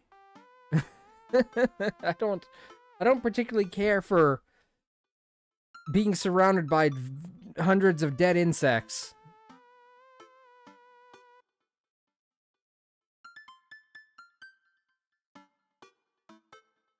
I pry off the seal and unfold the letter. In the most beautiful calligraphy, the letter reads... Oh god, hold on. I'm gonna have to get close to this to read it. Gotta push the mic back a bit, though, so I can get close but still be heard. Alright. Bear with me. I'm just adjusting the microphone. Dearest Jack, I hope you'll find my continued correspondence endearing, rather than trying. One can only hope that my use of the slower, more traditional form of communication will showcase my sincere and earnest sentiment that I greatly enjoyed our time together. I write this hastily under the warm embrace of excitement, fearful that I may misstep and speak towards something unwelcome. For now, I hope that you might forgive my boldness. I will simply say that your company has greatly occupied my thoughts. While the afternoon may have been derailed by forces unforeseen, your companionship helped a great deal, not only in the discipline of my child, but in the morale of my spirit, and for that I thank you. That said, Jack, if you'll allow me, it would mean the world to me if I could enjoy more of your time. Perhaps a trip to the cinema, followed by a moonlit stroll, would be to your taste. I eagerly await your response. With great respect, D. Bloodmarch. Bash on Team Pablo. Pablo's not an option. Sorry, it's not gonna happen. There we go. We can't date Pablo. He's not one of the dads. It's Dream Daddy, not Dream On Daddy. That was dumb. Sorry. Men and I both look up from the letter. Please tell me they get it, because it actually made perfect sense. Wow. He's good. So you gonna catch a movie with him? Yeah, I better message him on Dadbook and let him know. Man, it slaps my laptop shut. You have to write him back, a real letter. But my handwriting looks like two toddlers fighting over a crayon. Yes. Dad, you have to. He wrote you a letter. That's so cool. Will you help me? I need to class this up. I gotta class this bitch up classy style. Father, I was made for this. Here's what you do. Find tickets to the show that you two will like, then enclose them in the letter. Ooh, that's classy. Man and I hop onto my laptop and peruse showtimes. He doesn't seem like a romantic comedy kind of guy. Ooh, here's one. Vampire Crusade 2? Evil Never Dies. I don't know, that sounds kind of stupid. Actually, it's a critically acclaimed exploration of the ennui of existence. It really turns the... Are you kidding me? With that title, there's no fucking way. It really turns the vampire trope on its head. Really?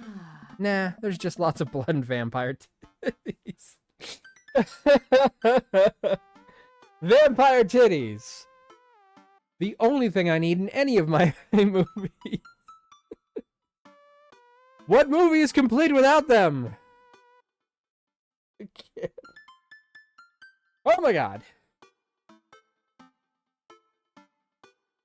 I won't even go see a single film if it doesn't have vampire titties. What do I look like? Some kind of based fool? Oh, let's roll the dice.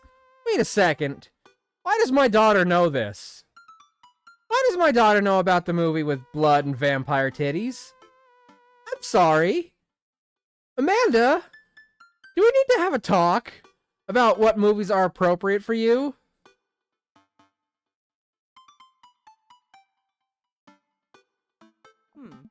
I purchase the tickets and print them out, then sit down at the table with Amanda to try drafting a nice letter. I start writing. Damien, I do hope this letter finds you in good health. Hey, good morrow to you on this fine eve. Let's go with this one. Good one. What's next? Hey, remember when your son tried to cast Monty out of that kid? I do remember that. It took the kid 20 minutes to realize what was going on. He was getting bricked up for 20 minutes while it was being live streamed. It took him 20 minutes to catch on. Oh, God. Hugo's son is not smart. I must confess of my amateur control of the written word. Geez, Dad, have some faith in yourself. Okay, we're trucking along. Let him know how you're feeling. You find me in good spirits, for I felt very much the same after our last encounter. I did very much enjoy the adventure we found ourselves on the last we met. That earnest shit was pretty messed up. Oh, yeah. Oh, my God. I wish I could write this letter and just focus on all the shit with... all this shit with Lucian and Ernest. Oh, God. Hold up. Oh, this is gonna be terrible.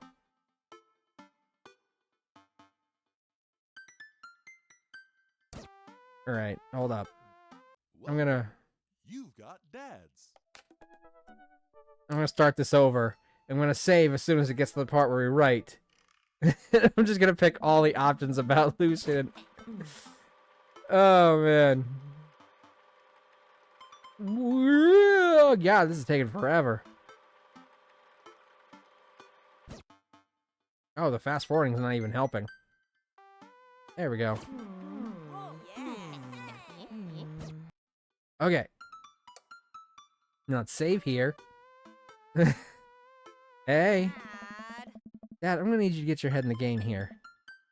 Hey, remember when your son tried to get him? He remembers, Dad. Figured I'd recap. It's a good narrative storytelling, Amanda. Okay, we're trying along. Let him know how you're feeling. Stay on brand, Dad. Ask him to hang out already. True art takes time, Amanda. Let me, get at that.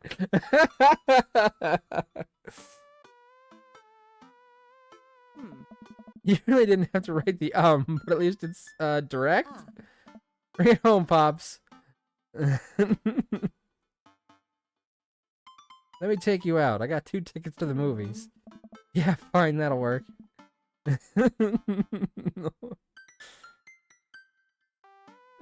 Hard daps. Sign my name. My full name. Fancier that way. Jack Lombardi. It reads over my sloppy handwriting.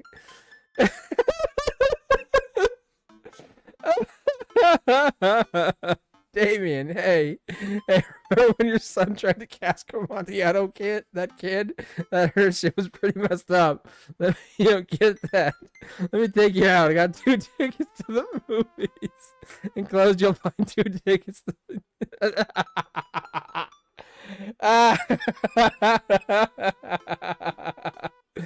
Woo! Now this is a letter. You spelled his name wrong. What? Nah, I'm just trying to keep you on your toes. No, all you have to do is seal it and put it in his mailbox. Can I seal it with tape?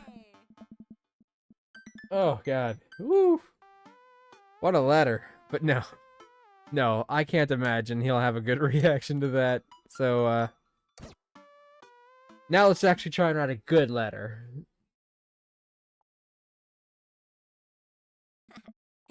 Okay, let's go with "You Been Good?" Dad, he's a Victorian goth with a flair for the dramatic. Could you, I don't know, just help me help you here? You find me in fair spirits, for I felt very much the same after our last encounter. Nice. Ask him to hang out already. While a strange turn of events, I find myself enamored of the situation at hand. Like landscape with the fall of Icarus, I find myself lost in your details.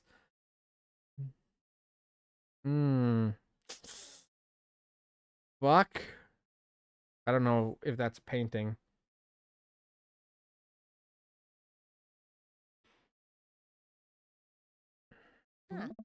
Bring it home, Pops.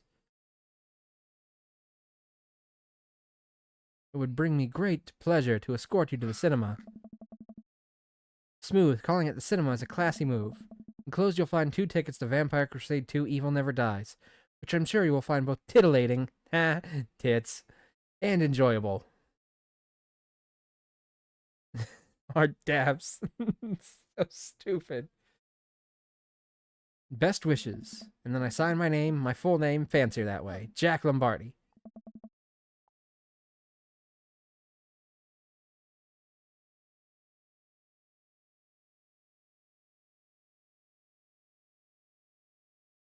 I don't know.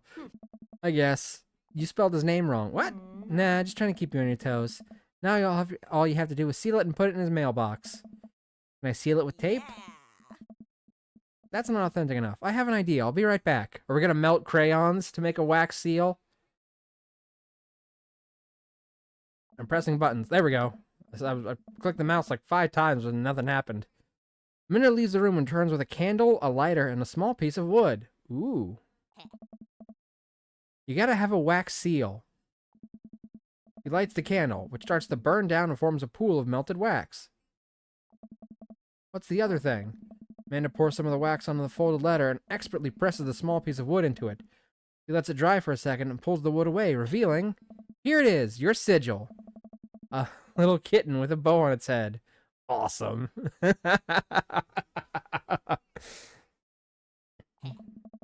Scrapping stuff always comes in clutch. Well, I guess all there is to do is deliver it to his doorstep now, huh? Oh, I thought we were getting a carrier pigeon to do it. No! I'm not gonna trust a bird with my letters. I already called my guy. I have a pigeon guy. Marcus has the good pigeons. Don't get your pigeons from Anthony. They're no good. I don't want to know if any of this is true.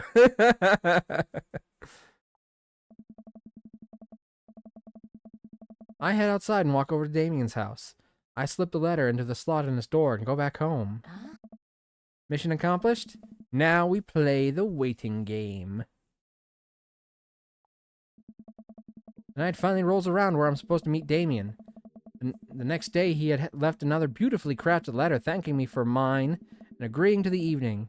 Amanda helps me pick out a nice outfit, and I show up to the theater a little bit early. It's a bit chilly. It's a chilly night, and the theater is kind of crowded, but it's still nice. How do you do?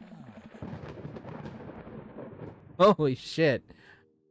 Why did he arrive with a thunderclap? Like the thunderclap those cheeks. Sorry. I jump at the sound of his voice and turn around to see Damien right behind me. You almost gave me a heart attack. How long were you there for? I don't know. I just walked up. My apologies for frightening you. Was that thunder? Is it gonna rain soon? I didn't hear anything. What? What? What? Oh no. Regardless, the hour grows close. Shall we take our seats in the cinema? I must thank you again for purchasing our tickets. Please, allow me to repay the deed in Sour Patch Kids, or perhaps Milk Duds. Let's do it. His Victorian voice saying words like Sour Patch Kids or Milk Duds is fucking hilarious. In my head, it sounds better than it probably does through my own voice, because, you know, I'm not Victorian. But the voice I have in my head for him saying words like that is fucking hilarious. We get in line to buy snacks. As we're waiting, I hear a familiar voice behind us. Oh my god, please don't be Ernest. Please don't be Ernest. Please don't be Ernest. Ugh, my dad's here. Oh, it's Lucian.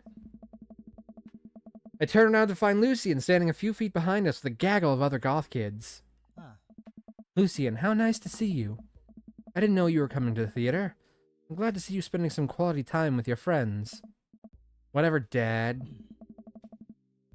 And what movie will you be attending tonight? My friends are making me see some kids' movie about talking animals. I don't really care about it. Well, I do hope you enjoy your evening. We'll be watching Vampire Crusade 2: Evil Never Dies. What? You? Watching that? Yeah, I thought Damien would enjoy it. Good luck with that, Dad. Lucian rejoins his friends, and I look over to Damien. Good luck with what? It's nothing. My son loves to tease. We wait in line for a little longer, and Damien buys us snacks. Gotta clear my throat. Ahem. He seems a little nervous. I wonder what's wrong. Is he gonna get nervous about the vampire titties? Damien and I take our seats and settle in for previews. Glancing at him, I can see that he's sweating profusely and gripping his armrest. Oh, does he get scared? Does he not like scary movies? Is everything okay? Everything is perfectly fine. I'm so, excited for this film. I'm a devoted patron of the arts, especially the scary arts. The scarier the arts, the better. You have a favorite horror movie? Oh no. Of course I have a favorite horror movie. Mine is Halloween Town. It's a Disney movie, and it's not even remotely scary. Terrifying. It's not scary. It's about a 13-year-old girl who becomes a witch and goes to Halloween Town where everyone's a Halloween monster. And she meets a guy with a huge fucking schnoz because he's a goblin or some shit. The scariest fucking thing on there is the villain wanting to, like, conquer the human world with some rabid monsters or some shit. But even then, he's like... he's not even that terrifying of a villain. Oh, interesting. That's odd. I don't seem to remember Halloween Town being that scary. I would expect him to bring up some strange foreign horror film that I'd never heard of. No, he clearly does not like scary movies. I can read between the lines here. Damien does not like horror films. Damien's knuckles are turning white. Looks like he's about to rip the armrest off. Wait a second. Damien, are you afraid of horror movies? What? You must be joking. I love horror movies. The lights dim for the film. Damien screams. I apologize. I was thinking about something far scarier than this movie, which is not scary at all. Oh my god. We settle in as the film starts. I offer Damien some licorice and he takes one. I take note of how much his hands are shaking. The title flashes across the screen in bloody letters. Vampire Crusade 2: Evil Never Dies. A pale man with long silver hair, glittering red eyes, and well-oiled abs sits up in a coffin.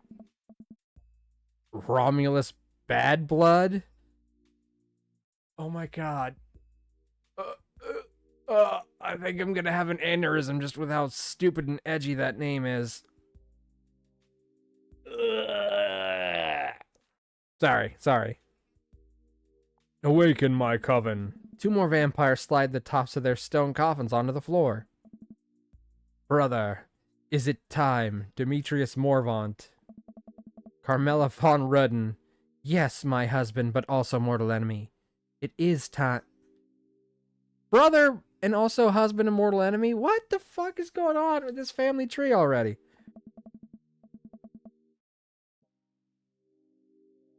The 3 look to each other and then to the camera. For the Vampire Crusade. This rules.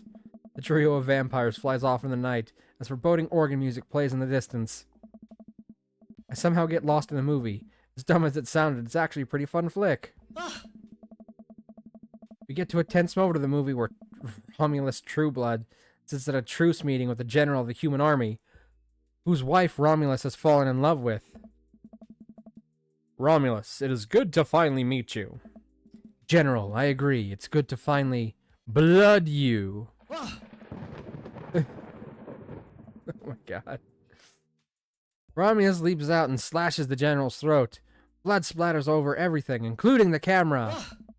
Damien screams again, reflexively grasping my hand. I immediately blush, forgetting about any vampires or blood or vampiric blood. Oh my. Oh, I'm terribly sorry. Damien retracts his hand and places it back in his lap. I was writing a novel in my head about blood magic, and I got to an extremely scary section. Damien goes back to his quietly stressing out over the movie. It's kind of cute that he won't admit he's afraid of it. I wish he would hold my hand again. Maybe I could do something to make him feel more comfortable. I've got it. I'll do what all dads do best. Talk during the movie. Don't be that guy. Alright, let's see. Obviously, I'm gonna click tell a dad joke. Where's the dog going? It loses its tail. What? Where? To the retail store! I yelled that last bit a little too loud for a crowded movie theater, but I can see a smile form on Damien's face. Oh. Good one, Jack. The rest of the movie goes by relatively smoothly, with only a few whimpers from Damien. Maybe he would have liked romantic comedy better. We get to the final scene of the movie, where Romulus Bad Blood and the General's wife embrace each other in his crypt. It appears that the true Vampire Crusade was the Vampire Crusade in our hearts, our cold, unbeating hearts. Bleh! Romulus and the General's wife begin making out. Hard. Oh my. The film fades to black and the end appears on the screen. Then it hard cuts to Demetrius and his rival lover Carmilla, who watch the two from afar. Oh no, twist ending! Our bloodline has been pure for 1,000 years. Romulus has betrayed us by loving a human woman. It will only be a short time before the next Vampire Crusade 3 evil must die again. That's it. Stream's over, everybody. We're ending stream there. Nope. Sorry, we're done. The movie just said the title of what the sequel is going to be at the end of the second movie. We're not continuing with this world. Goodbye forever. I'm canceling the stream and all future streams. More thunder, more ominous organs. The movie fades out again, and a bloody question mark now accompanies the end. Dun dun dun! Damien and I walk out of the movie theater amidst the throngs of chattering moviegoers. He's a little more pale than I remember, but otherwise he survived the encounter. He even seems kind of invigorated. Bash missed what happened. Damien is scared of horror movies, and we went to go see a horror movie. Did Mav say banned in stream? I said I'm canceling stream because it was a joke. I'm not actually canceling stream. The we were watching a movie called Vampires Crusade 2 or some shit like that. And obviously it was part of the joke. But at the end they say, "We'll see you during the next film," or something like that. Vampires Crusade 3. Like they literally name dropped a movie that doesn't exist for this movie. We're watching it number 2, and they said, "Okay, there's gonna be number 3, and here's what it's called, basically. Here's the setup for the obvious sequel that's going to happen." And it was done in such a ham-fisted way that I jokingly decided to end stream forever. Also, Damien is scared of horror movies, and he held our hand, so... Damien and I walk out of the movie theater amidst throngs of chattering moviegoers. He's a little more pale than I remember, but otherwise he survived the encounter. He even seems kind of invigorated. I think I already read all that. Whatever. What an interesting film. While the premise admittedly struck me as pedestrian, I was intrigued by its harrowing love story and great attention to detail in regards to vampiric lore. They dress in vampire clothes, live in a gothic mansion, look like vampires, and don't like horror movies? Apparently not. Apparently Damien does not like horror movies. Yeah, it was pretty good. A lot more vampire titties than I would have thought there would be. Come, the night is young. Let's take a stroll.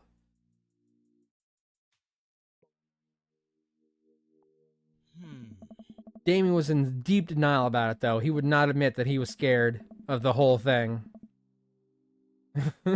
He's apparently a vampire chicken.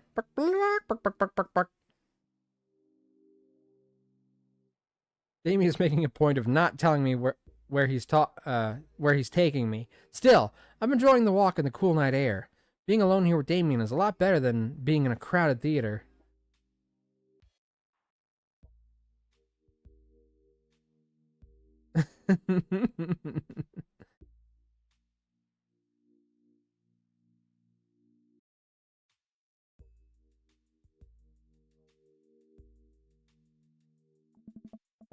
Lovely night, isn't it?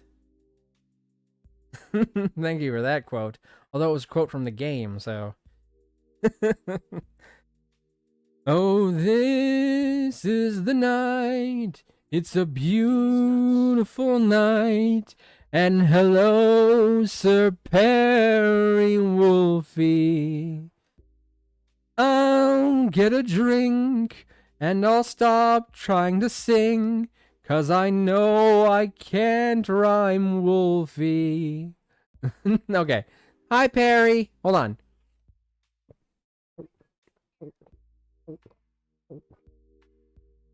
Cheers, by the way. I didn't say it, but it was implied. Heard Mav say it? Yeah, it's fine.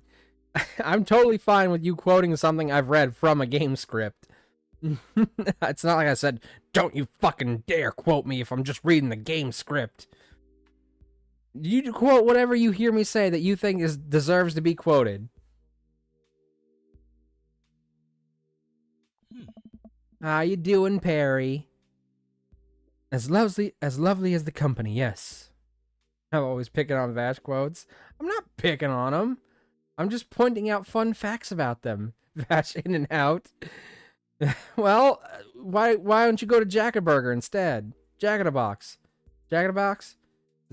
Yeah, I think it's Jack in a Box. We don't have those around here. I was trying to make another, because there's In-N-Out Burger and there's also Jack in the Box, and neither of those are around here, but didn't realize there's a line in the game. It's fine. It's fine. You don't have to worry about it. I'm okay. Okay. I'm glad you're okay. I'm sorry, Vash. I'm sorry. I'm not making fun of you. I'm really not. I'm not trying to pick on you.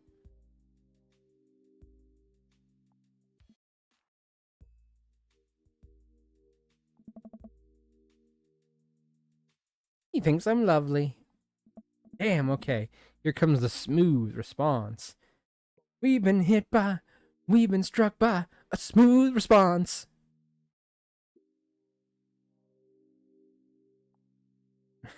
Thanks. Cool, okay. None of those are particularly good responses. Hold on. I need to get off the thing for a second. I need to go to chat.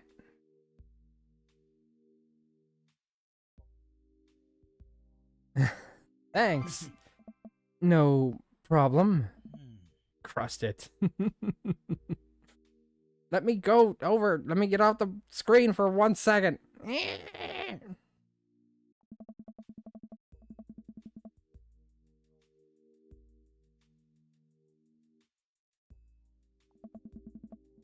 Damn it, I'm trying to get off the screen so I can go click something because it popped up and it's blocking chat.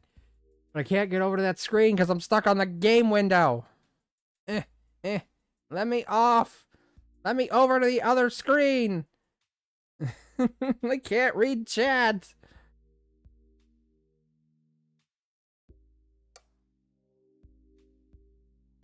Alright, hold up. What if I save?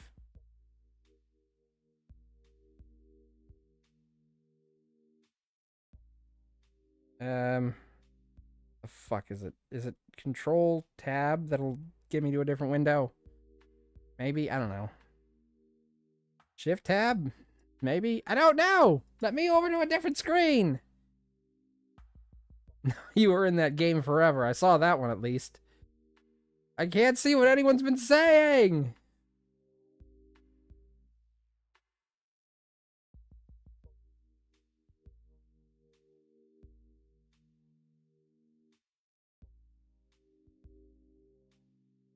Have games forever. Apparently I'll have to. Windows and tab. Okay, hold on. Let me. Windows. Windows and tab. Tab Cola. Not working. Oh, that would explain it. My my keyboard is dead. The battery's gone. The battery popped out at some point, I guess. The fuck did my battery go? I just had one. Hold up. What the hell happened? Where is my fucking battery? That explains why nothing's working. There's no battery in this, and there's no... What the hell? Where's the back of my laptop thing go? What? Oh my god, this is so...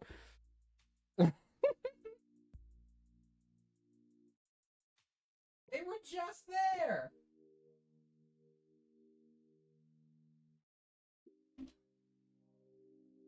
Did you sneak in and you'd steal my battery out of my laptop?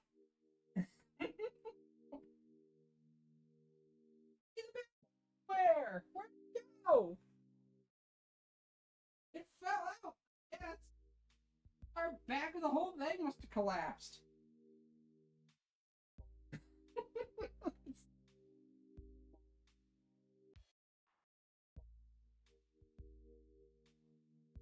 Explains why none of the buttons work when there's no fucking battery.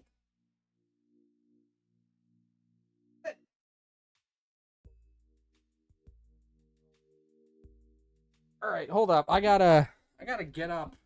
Because it might have fallen like somewhere in my lap area. Because I had the keyboard on my lap.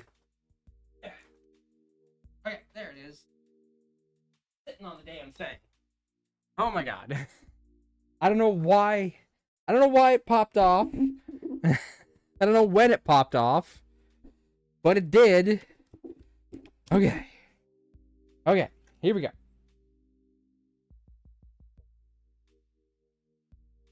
There we go. Buttons finally work. What the fuck? Okay.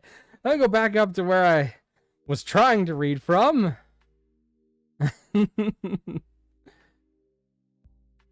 Alright. Okay,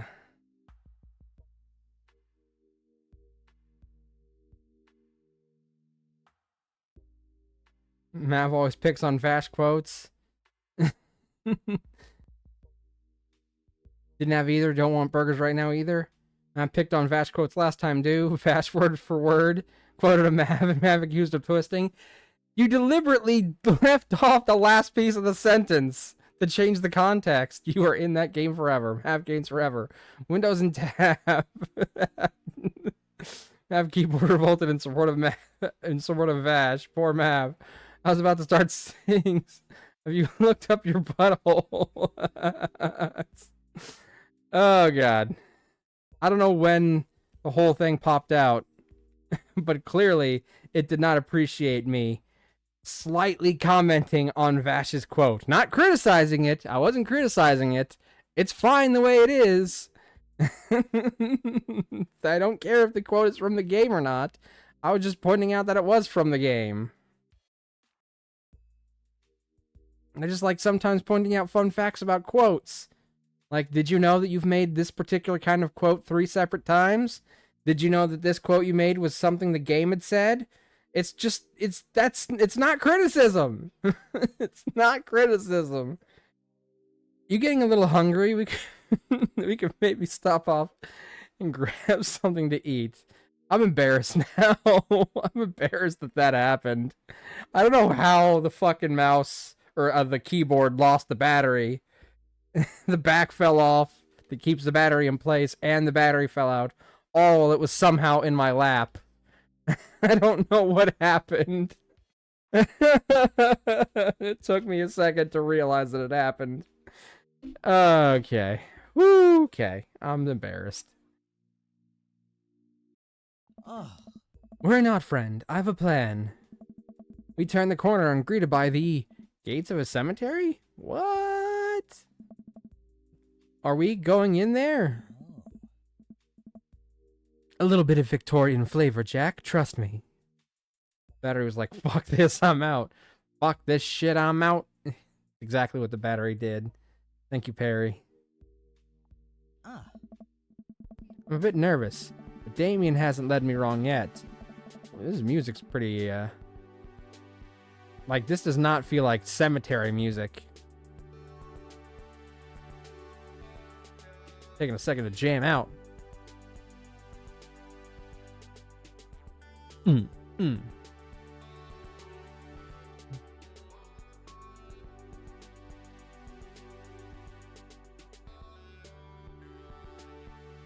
Anyway, I'm a bit nervous, but Damien hadn't led me wrong yet. Followed his lead as we walked into the cemetery. Statues of angels stare down at us as we follow a path through the faded tombstones. As we crest a small hill, we get a beautiful view of the city. The night lights sparkle around us. I gotta hand it to him. For being in a cemetery, this is strangely romantic. Picnicking in graveyards is an old Victorian tradition. An appropriate finish to an evening after a vampire movie, wouldn't you say? With a flourish, Damien produces a blanket and picnic basket. I'm surprised he's not a little worried that, like, vampires are gonna pop out, though, after watching a scary movie. Wait, where were you hiding that? Look at his fucking face! Under my cloak? Oh, right. Damien unfolds the blanket as we both sit down, gazing out of the city. His face was like, I can't tell him the real answer to this. Oh, God. And we both sit down, gazing out at the city lights. He produces a bottle of red wine and a fine selection of cheeses. God, I feel like the only thing I've ever eaten in this game is cheese. I'm gonna be so constipated later. In the Victorian era, there were no public art galleries, parks, or botanical gardens to speak of. Once rural graveyards became a more popular alternative to church burials, they became the only place that people could see beautiful plant life and fine sculptures.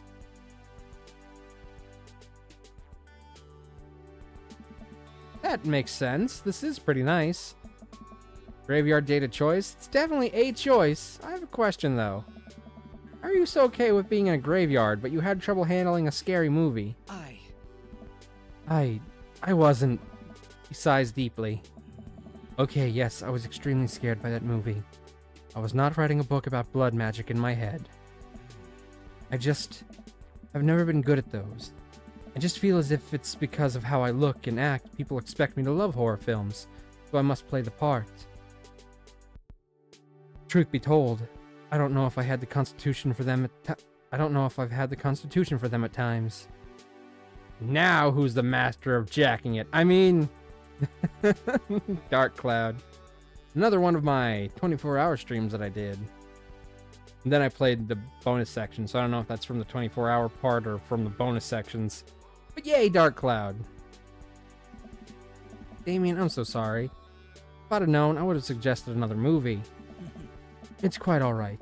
I actually did find myself enjoying this one, thanks to your help. Graveyards, however, I think there's something rather beautiful about death.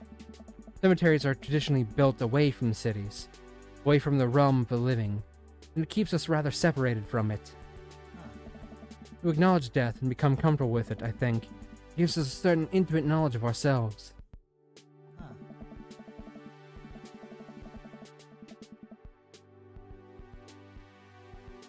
Ah, okay, so that's a bot. Bash! Strike this bot down, please. To sit amongst generations of those who came before us, to be truly alive in the midst of so much death, brings me great comfort.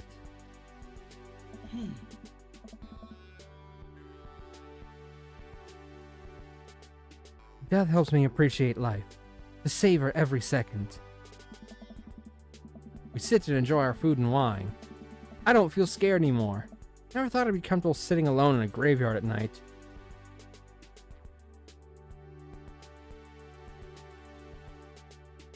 Thank you, Vash. But I actually feel very peaceful. Suddenly, it doesn't seem like we're alone.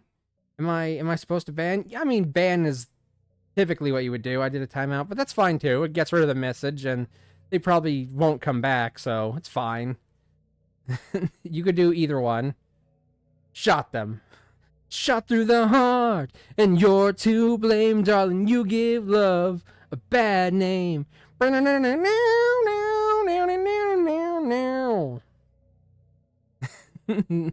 there we go. Thank you, Vash. I banned bot spam. Good modding. Good job, Vash. The next time you make a quote, I will not say any fun facts about it. It funny?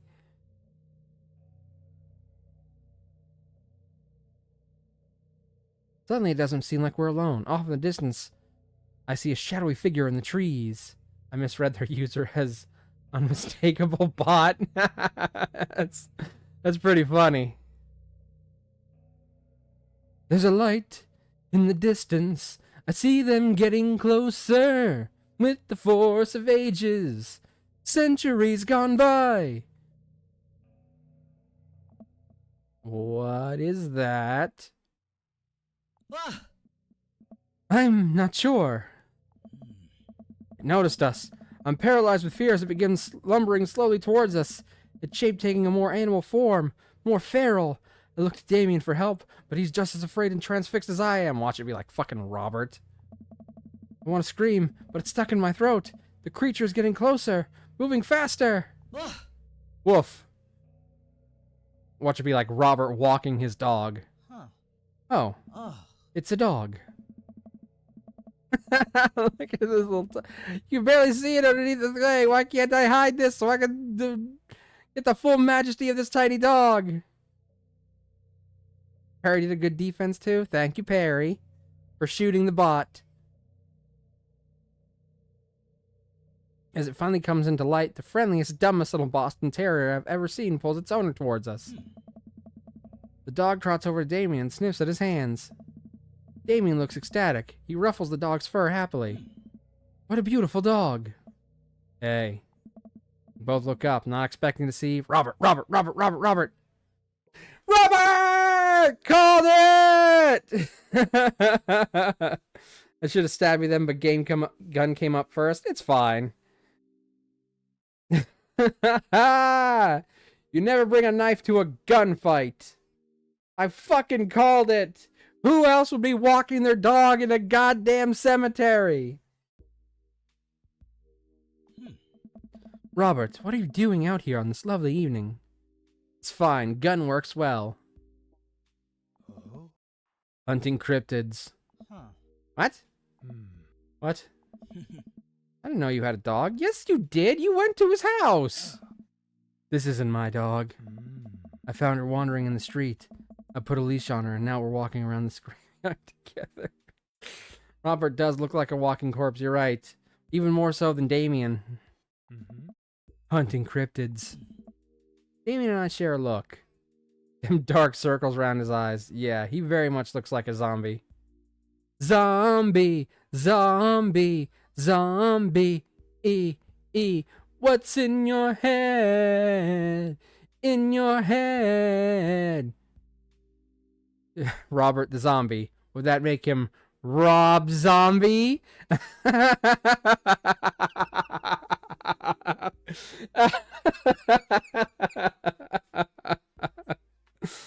Oh, man. Woo! Thank you. How I look in the morning? Yeah, probably me too. For once, I'll give you that one, Matt. That was good. What are you talking about? They're all good. For once. May I give her a treat? Sure. Wouldn't give her cheese, though. Not to worry. Damon reaches into the depths of his cloak and procures a small dog treat. What else is he keeping in there? Dog laps up the treat and crunches away, tail wagging furiously. And see, this is why I grew out my beard. It covers up most of my face, so you can't tell how terrible I look. The dog laps up the treat and crunches away, tail wagging furiously. Damien continues to smooth down her fur. Thanks. My absolute pleasure. Rob Zombie is named now? Okay, just as long as we don't have to watch any of his shitty Halloween movies. Damien shakes the dog's paw. Lovely to meet you, my friend. May our paths cross again. I don't know why my character's like, I didn't know you had a dog. We went to his house and heard him talk about his dog. Of course, he was talking like she was some kind of fucking Rottweiler or Pit Bull or some ferocious breed. Turns out she's a little tiny-ass terrier. May our paths cross again.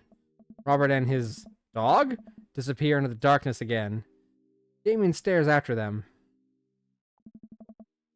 I didn't know you liked dogs. Who the fuck doesn't like dogs? You'd have to be lacking a significant amount of soul to not like dogs. Victorians love dogs, actually.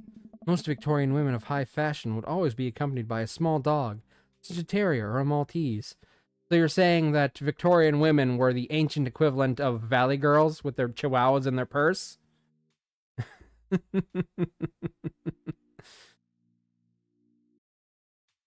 Or French women with their poodles that they took everywhere? I, think big dogs are nice too. Yeah, man, dogs are cool. I do believe we've had enough excitement for one night. What say we make our way home? Damien hops to his feet and extends a hand to help me up. I gladly take it as my knees aren't what they used to be. He packs up his picnic basket and leads us out of the graveyard. As we begin the walk home, I take one last look at the cemetery. It really is beautiful. Like a proper gentleman, Damien walks me to my doorstep. Thank you ever so kindly for your company tonight. Damien, it was my pleasure.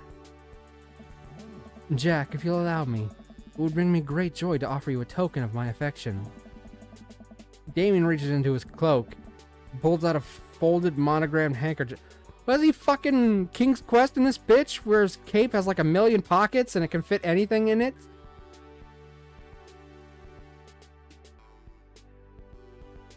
He pulls out a folded monogrammed handkerchief. He presses it into my hand.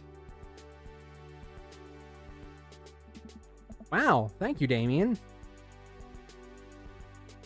Magic, Mav, magic. But, like, you can't even see any pockets lining the back of his cape. It's one thing if you've got a cape with lots of pockets to hold stuff. But there's got to be pockets lining it in your picture. He either doesn't have pockets in his cape, therefore he's keeping all these things up his butt, or he has magic superpowers that allows him to reach between hammer space by reaching in between his back and his cape, and like just kind of sort of reaching into some sort of pocket dimension where he keeps all his stuff. Yep, up the butt. In which case, I don't want this monogram thing. It probably smells bad. Wow, thank you, Damien. I can't wait to sneeze on this. I'm gonna wait this at passing ships. I will use it to dry my tears for those I've lost. I'm gonna do passing ships. I approve. Damien shuffles his feet. I just want to say that it's rare to find someone like you. Someone who's open to my eccentricities. Aw, he likes us. Oh, It's nice to feel so accepted. Thank you. Damon gives my hand a quick squeeze. Damien blushes and hastily retracts his hand. I must take my leave. Good night. Before I can say anything else, he's gone. Huh. I unlock the door and step inside. Steppenwolf. Like a whirlwind, Amanda runs from the window and plops down on the couch trying to look nonchalant. You can look as chalant as you want. I don't care. Hey, Dad, what's up? Were you watching me from the window? No, I was just, okay, yes. How was the movie? Lots of vampire titties. Titties, titties, titties. Yeah. Told you. But, as it turns out, Damien is Wait, Amanda doesn't need to know that. I'll keep it between me and Damien. Scary cool. Yep, he's so cool it's scary. Nice save, Jack. Did you know that graveyards used to be a place to throw parties? I think I'm misremembering that. Wow, that's pretty punk. Also, we saw a dog. Definitely thought it was a werewolf for a minute, though. Yeah. How can you be so sure it wasn't a werewolf? How can you be so sure I'm not a werewolf? And how can I be so sure you're not a werewolf? And his eyes narrow. I don't trust you. Nor I you. We make intense, wary eye contact for a second. Anyway, I'm calling it for the night. Don't stay up too late, will ya? I'll try not to howl at the moon past midnight. Date over! We've gone through 3 dates today. Without too much razzmatazz in between. Ah, so close to 1 million. wow. My stars, this... Never in a million moons have I had a date such as exquisite as this one. Hey, we got an S rank on this one. So that's 2 B's and an S. Welcome. You've got dads.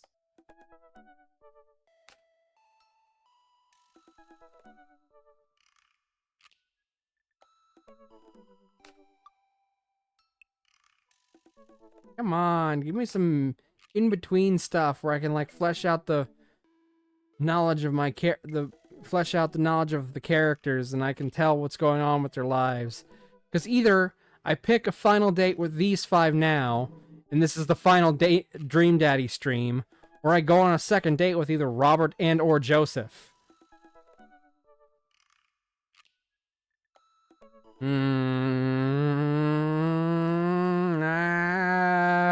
Damn it. Diggity damn it. Alright, fine. We saw Robert, so we'll go on one more date tonight with Robert. And then I guess the next stream we'll have to finally pick a final one. Because I'm not going on a second date with Joseph.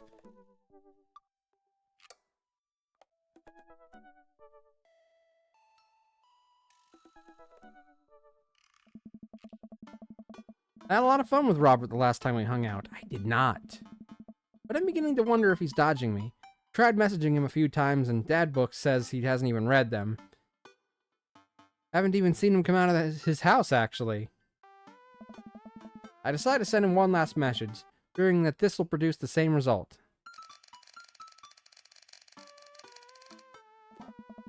Hey man, don't know where you've been, but we should grab a drink soon. I walk away from my computer because at this point I know he's not messaging me back anytime soon. And then he messages me immediately. I linger in the kitchen. I'm all caught up on work. The house is relatively clean.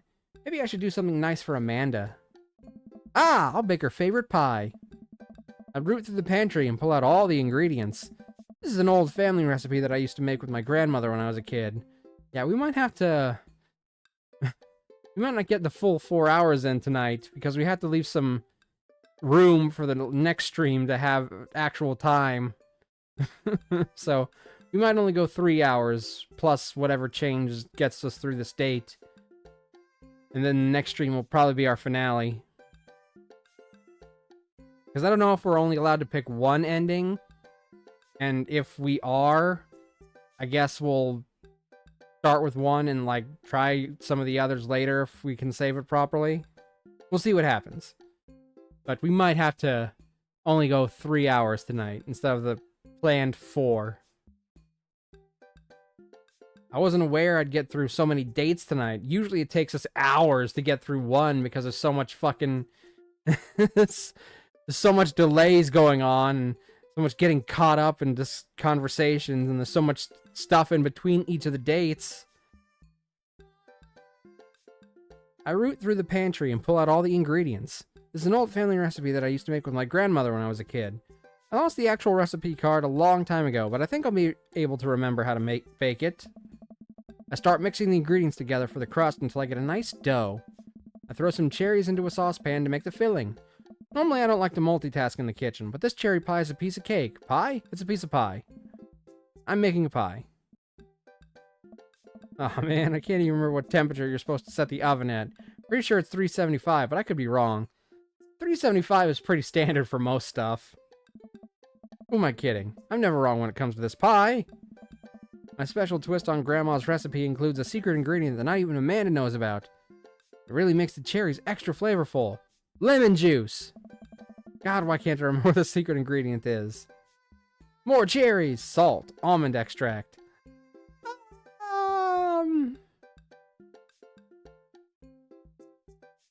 I don't know.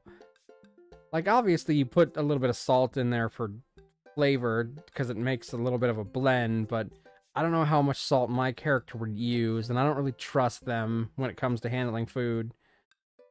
More cherries is a safe choice. Let's try almond extract. It's a little adventurous. Oh, it's almond extract. Duh. Oops, I accidentally poured a little too much in. Yep, see, that's why I was worried about the salt. Way too much in. I'm sure it's fine. Baking is an art, and some of the most beautiful art is made from mistakes. Yep, I should have just gone with cherries. Should have just gone with cherries. This is why I didn't pick salt. For exactly this reason. I was exactly worried about exactly this. I finally get the pie in the oven. How long am I supposed to leave it in there? 50 minutes? Oh, I'll just wing it. Oh my god. This is killing me. This is taking a knife to my soul. If I had one, at least. If I had a soul and this game had a knife, it would be stabbing me in my soul with this entire thing that's going on. Man is going to be so excited. That kid loves a good pie. I have a seat at the kitchen table and do word jumbles until Amanda comes home. I can hear the door slam open. Yo, Pops, what smells like pie in here? It's pie, sweetie. Amanda darts over to the oven and looks inside. Yes! Hey, it's not done. Be patient. What's your angle here? What? Pie's an objective-based confection. What are you trying to get out of me? I've been leading a double life. Amanda, I have terrible news for you. I'm actually a pro skateboarder and aspiring astronaut and bank robber. The lifestyle is calling me back and I must go. One last job. You know how it is. This pie was the only way I knew how to tell you. Well, I appreciate the years we spent together, but a trade-up is a trade-up. Remember me when you're kicking your feet up in Ibiza. Thanks for all the pie. We share a cordial handshake. God, I love how weird our daughter is. I wait a few more minutes before taking the pie out of the oven. I set it on a rack to cool and guard it so Amanda doesn't dig into it before it's ready. Huh. What? Does it look kind of weird to you? Oh, that's just me taking artistic license on what cherry pie means to me emotionally. I'm just saying this because, you know, it seems like you might have baked this pie incorrectly. Probably. And you're currently, right now, trying to pass it off as a good thing. Wow, just calling us right the fuck out.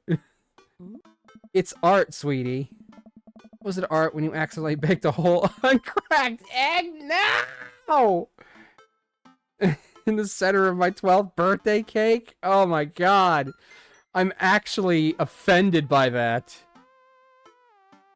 Oh, no. Oh, God, no. Don't do that. Well, it's... Was it art when you tried to make brownies and accidentally created chlorine gas? How the fuck did you do that?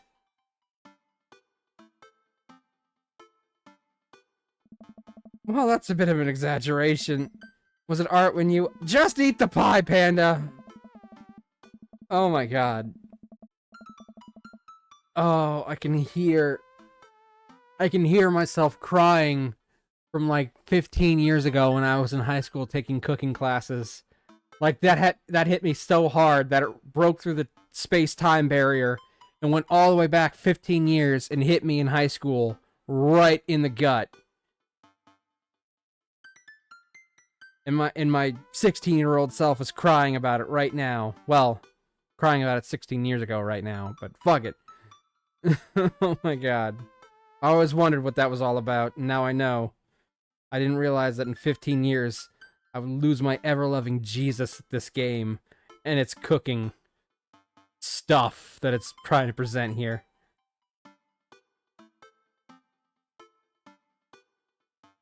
I cut us a few slices, and we sit down to eat. The cherry filling oozes out the sides, and the buttery crust glistens. I watch as Amanda takes a bite. Oh. Ugh. What's wrong? Is it not good? Amanda winces and fans her mouth. No, I just burned the heck out of the roof of my mouth. This pie is amazing. Sorry for doubting you. I breathe a sigh of relief and take a bite. She's right, the pie is pretty incredible, as it always is. I'm really proud of you for making a pie without burning the new house down. I got a few dad tricks up my dad's sleeve. Maybe fathers aren't as bumbling and stupid as the media makes us out to be. Maybe we as society should have a little more respect for fathers as a whole. Dad, your sleeve is on fire. I'll run to the sink and put myself out. Pride will be my undoing. Man and I clean up the kitchen and play a little more living room hoops before she retreats to her room to do homework. I go back to my room. I go back to my word jumbles. Hey, this one spells cat.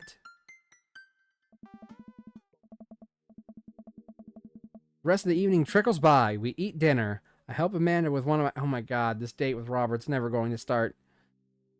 We eat dinner, I help Amanda with one of her scholarship applications, and we both start getting ready for bed. So when I'm in bed, that's when he'll finally be like, cool, let's get a drink. I decide to check Dad book one last time before I climb into bed. Feel nothing from Robert. Huh, hope he's okay. I turn out the lights and lie down. Hey. Jack, hey. Hey, Jack. Hey, I'm outside. Come outside. Ugh, what is that? I was just on the verge of falling asleep. I climb out of bed and try to identify the source of the dinging. My computer screen illuminates the dark room. I walk over to it, ready to turn it off. Why would you not turn your screen off before going to bed? What the fuck's the matter with you? Who leaves their computer monitor on while they're sleeping? What kind of insane choice is that? It's got an off button for a reason. Even if you don't want to turn your computer off for some reason, you could turn off the monitor so it's not fucking brightening up the room you're trying to sleep in. Those monitors can get fucking bright. When I notice what's happening on screen. Don't make me honk. I will honk. Get out here. I look at my window, and sure enough, there's Robert leaning up against his pickup truck in the driveway. I open the door and try and figure out what's going on. Hey. Hey? Wanna hang? I was kind of sleeping. That's no fun. Come hang out. I would argue that sleeping is very fun, but I don't have to be anywhere in the morning. Might as well live a little, quote unquote. Sure? Cool. Plan on going out like that? I look down and realize that I am, in fact, not wearing pants. I mean, I don't mind. Right, 1 second. I run inside and throw on my going out pants, shoes, and a jacket. I grab my keys and I meet Robert back outside. Ready? Ready! Hop in. I jump into the passenger seat of his old red pickup truck. I have to move a few empty cigarette packs and gas station receipts out of the way before I can sit. Robert silently starts the car and we drive out of the cul-de-sac. You like Tom Waltz? Or is that Tom Waits? I don't know if that's an L or an I. Can't really tell. Or Ty. That was dumb. I'm sorry. You like Tom? I'm gonna say it's an I though. You like Tom Waits? Tom who? Hoist that rag, baby. Correct answer. Before I can answer, Robert turns up the radio. Yep, it's Tom Waits, all right. He lights a cigarette and cracks the window. We drive together in silence. Okay, I could not ride in a car with someone who is smoking. I am allergic to cigarettes. Even just the smoke can make my eyes get all puffy. So, where are we going? Oh, he's obviously driving me to an empty, shallow grave that he's going to kill me and bury me in, and then steal my daughter and my life. Robert doesn't respond. It's just as likely as anything else he might do. Robert? Oh, I heard you. He still doesn't answer my question. I look out the window and notice that Robert's taking us to the highway. I twiddle my thumbs. Well, whatever I've gotten myself into, it looks like I'm in for it for the night. I settle into my seat and watch streetlights go by. I glance over to Robert, who's driving intently. He looks tired, as he always does, but there's something a bit more there that I just can't place. I like your car. How old is this thing? I like your car, brother. The engine is a mystery and nobody knows how it works. I love your car. Older than you. Stop looking so nervous. I'm not nervous. I'm a little nervous. Hey. Just hang on. We're almost there. Almost where? I have no idea where we are. I think we're moving at a slight incline, but I'm not so sure. We eventually come to a stop. Robert gets out of the car, and I sit for a second, unsure if he wants me to get out too. What are you waiting for? I hastily exit the car. Robert sits on the bed of his truck and passes space next to him. I sit down and take in the view. We're on a hill overlooking the city skyline against the bay. Cool night air rustles some trees near us as light blinks in the distance. That is a very nice view. Off to the side, I can see an entrance to a dense forest. Man, it's all so gorgeous. This is where I come to... I saw the word. I read the word faster than I could read it out loud. Oh, man. Oh, excuse me. Hold on. Let me get a sip. Sip of water. Oh, my God. This is where I come to masturbate. Cheers.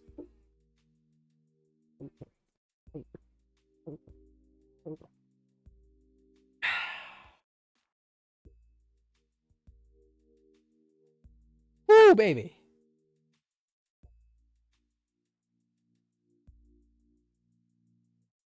Okay, there we go. All right, hold on. Before I continue, let me double check my fucking keyboard. There we go. The battery's still attached. Okay, let's go. What? I'm kidding. What's wrong with you? This is my little spot where I come to think. It's nice. Oh. You can see the whole city from up here. Really gives you some perspective. Robert reaches behind him and pulls out something from under his jacket. It glints in the moonlight, and I suddenly realize what it is. Is it a flask? Oh. Oh shit, that's a knife! Oh! Please don't stab me! Robert reaches into his pocket and pulls out a small piece of wood. Please don't stab me with that either! Don't use your wood to stab me, please! Robert takes the knife to the piece of wood and starts carving at it. Oh, I breathe a very audible sigh of relief as Robert looks at me sideways. Did you think I was going to stab you just now? What? No.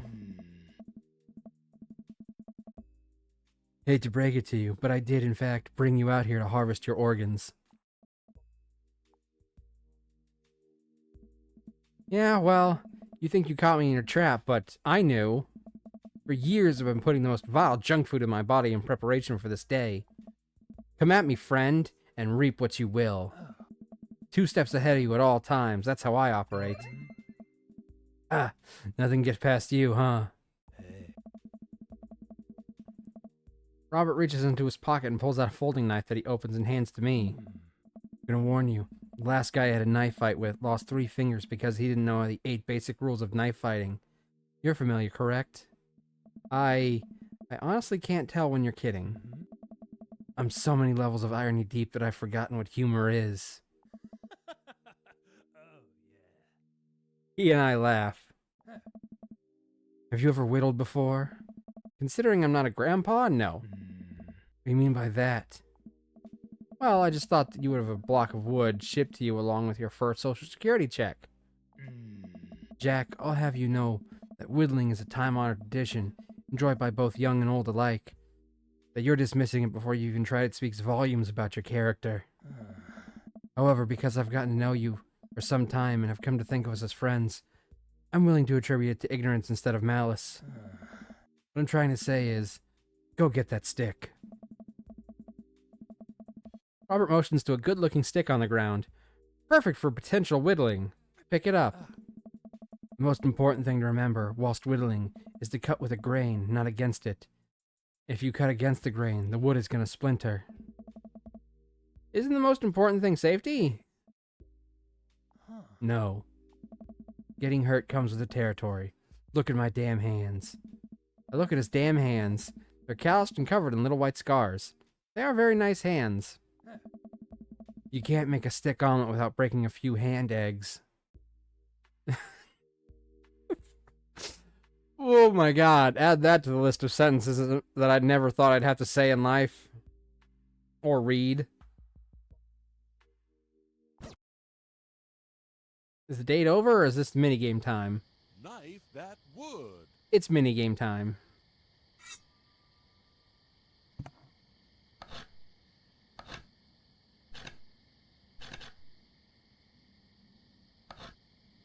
I made a toothpick. That's a good start. What is it?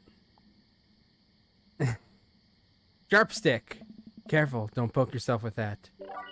You made a sharp stick.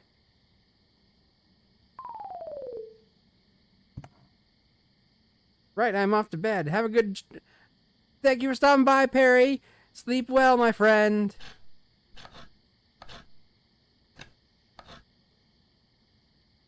Tell me about this one. Flatworm. Gross. You made a flatworm. Thank you for stopping by, Perry. We'll see you later. Goodbye, my friend. Have pleasant dreams. What's the story here? Toothpick. You realized you could have just picked your teeth with a knife. Why would you put a knife in your mouth? You made a toothpick. Bye.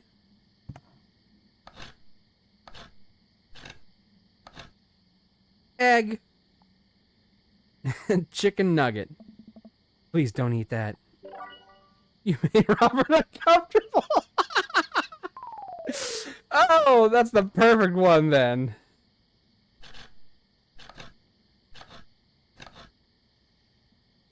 Nice form. What's it supposed to be? It's you! You really captured my likeness. I'm impressed. You made Robert, I guess. Okay, I'm enjoying this a little bit more than I thought I would. I'm gonna be honest. Interesting. What do we have here?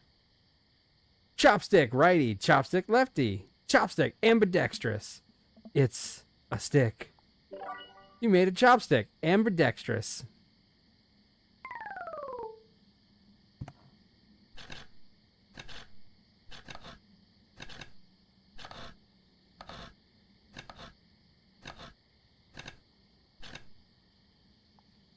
If you keep this up, you'll be a whittling pro in no time. New friend! He's beautiful. I'm happy for you. Please say you made a new friend. Please say you made a new friend. You made a new friend! Yeah! Ha ha!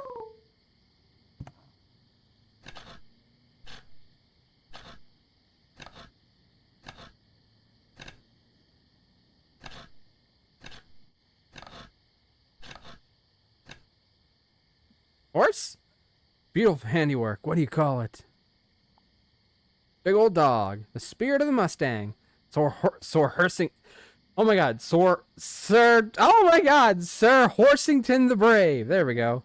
A brave and noble name for a brave and noble creature. You made a beautiful gift for Amanda.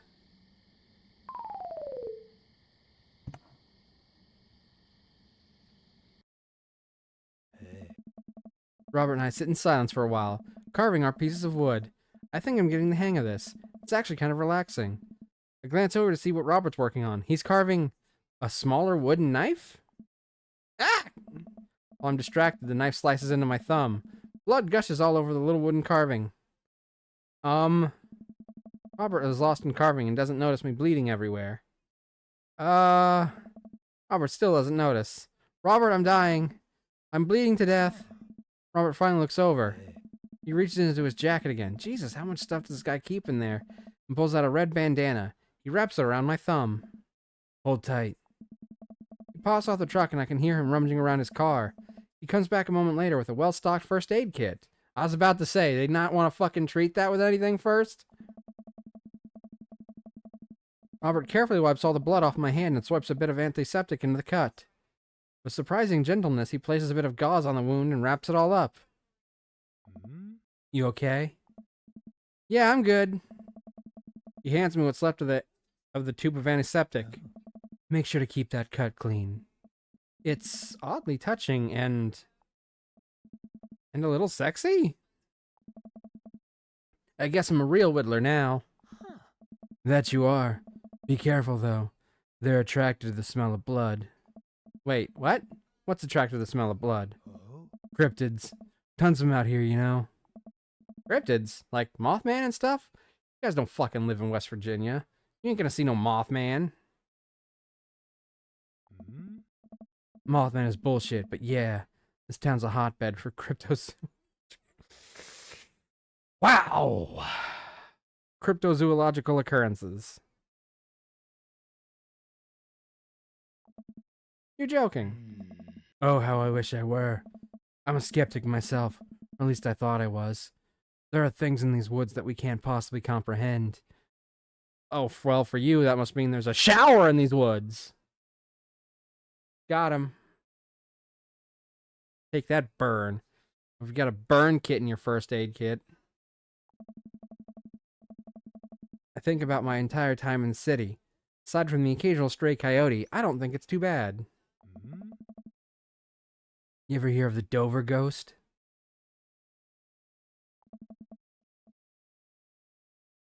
I don't think so. Well, let me tell you a story. I was out in the woods here on a weekend camping trip with Betsy. You don't know Betsy, but she's a big pit bull. Nope, see? We met Betsy earlier. Your little tiny terrier. Real intimidating. I feel safe around her. First night goes without incident. I get some solitude. Betsy gets to pee wherever she wants. All the good stuff.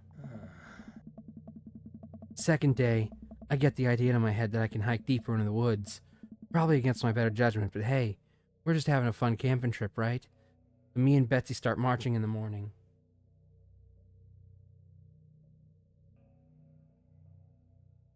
Really? It gets a little late and we set up camp, but it's different this night. Real quiet. I can't hear the birds, the crickets, squirrels, nothing. Dead silent. Then it happens. I hear the most unholy growl I've ever heard in my life. Right outside my tent. Me and Betsy, we go to investigate. We look around the clearing. Nobody's there.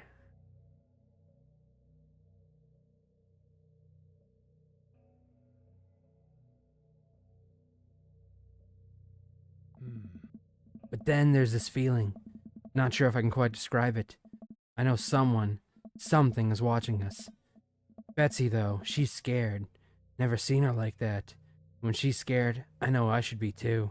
And then I see it, in the distance. A man, but if something that didn't know what a man was supposed to look like made it, it just looked wrong. Big arms. Big, arms too long for its body, black eyes. It just stood there and stared at me. Then, it disappears. I hear one yell from Betsy and I turn around to check on her. But she's gone into thin air. I didn't sleep at all in my tent that night, and I don't think I've slept right since. He's obviously fucking with us.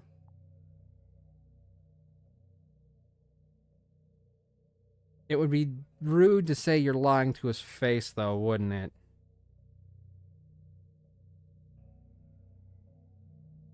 I mean, I know he's probably fucking with us, because that's 99% of what Robert does. But watch I call him out for it, and this be like the one time he's ever serious about anything. Wow, Robert. Hey. I'm so sorry. They say that you listen closely on quiet nights, nights just like tonight. You can hear the howl of the Dover ghost. It all resonates in the woods. It doesn't sound like a regular howl. It's so guttural. Even from far away, something about it makes my skin crawl. Okay, Robert, real funny. I turn to look at Robert. He's white as a sheet. You're messing with me, right? I was messing with you, up until literally just now. I totally made that camping story up. I strained my eyes to scan the forest line, trying to see where the howl originated from. Off in the distance, I see something. It's so far away, I can barely make out a shape. It looks human, but it's dragging something. Do you see that? We should go. I knew he was fucking with us. Robert and I slowly back away and get in the truck. He turns off his headlights and we make a slow crawl away back onto the road. I'm too scared to look back. What was that? The Dover ghost, I guessed. The Dover ghost, I guess. Oh my god. I chuckle nervously. This time he doesn't seem like he's messing with me.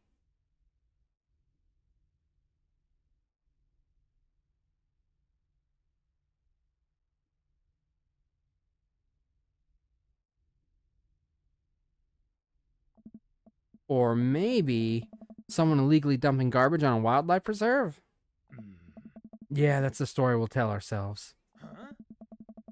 We sit in silence for a little while longer, the fear of whatever that was slowly subsiding as we get closer to the city.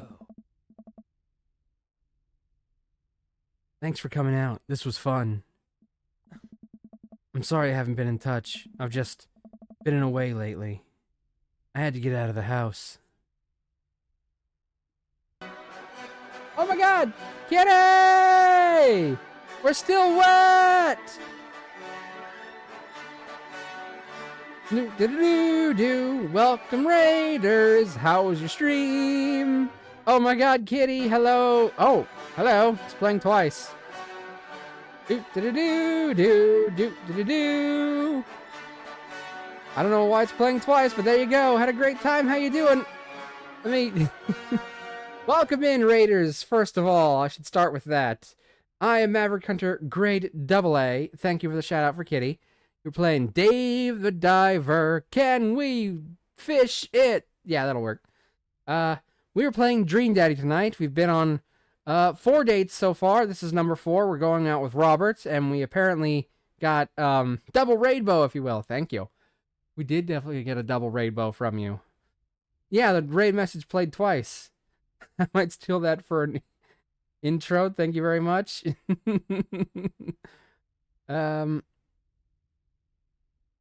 Yeah, Dave the Diver, can we fish it? You go for it. We're playing Dream Daddy. We're on a date with Robert right now. I gotta get like a script for this. I've been rated so few times, although thanks to Kitty, I've been rated a lot more frequently lately. I am a streamer. I like to stream games, and I'm streaming Dream Daddy. I've also been streaming Dark Souls 2 lately because I'm going to do the whole trilogy.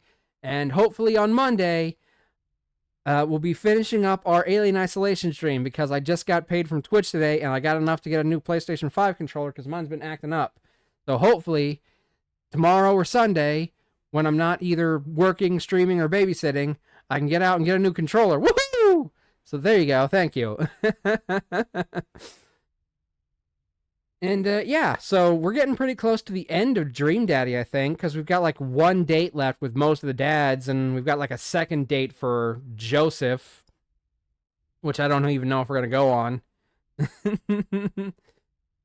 Get practice, nerd. Yes, I will. Thank you, kitty.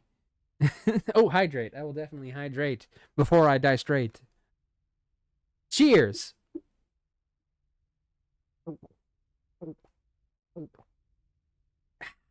Thank you, kitty.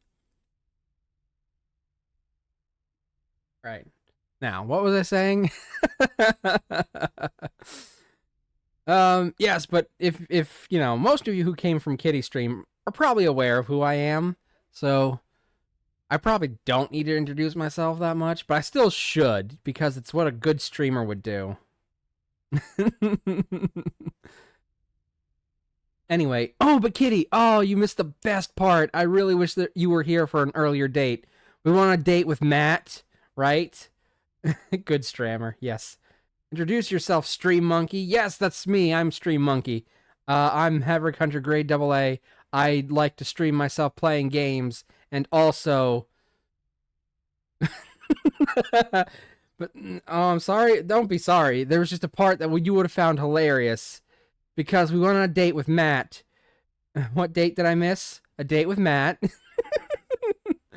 And we went to go buy music at a record store, and then Matt was like, hey, I haven't gotten high in a while. Do you want to get high and listen to this music? We got 8 days until 420, so obviously I said yes. And it was just fucking hysterical. So Matt was there. I hope you didn't walk all over him. I love Matt. Aww. Because it was abundantly clear that neither my character nor Matt were familiar enough with weed to get any of it right.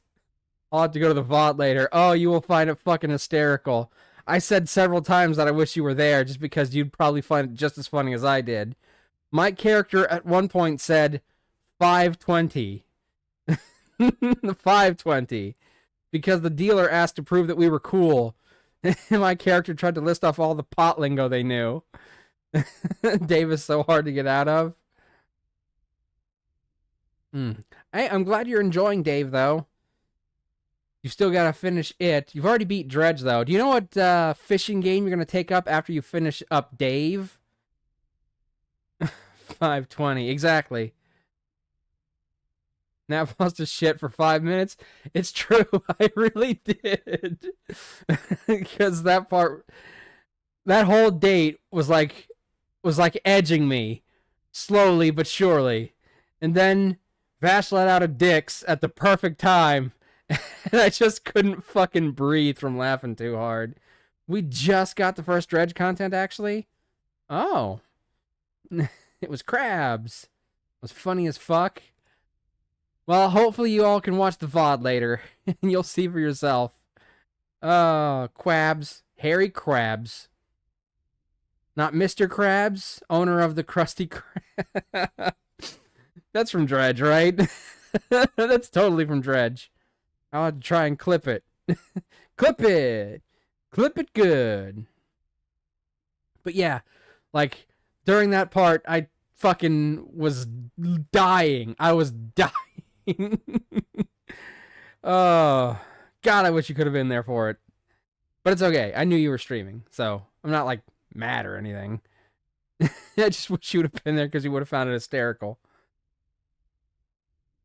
Yep, that was it. We can relax and enjoy dicks. I'm a little mad. It's okay. There's a VOD. So you weren't there live.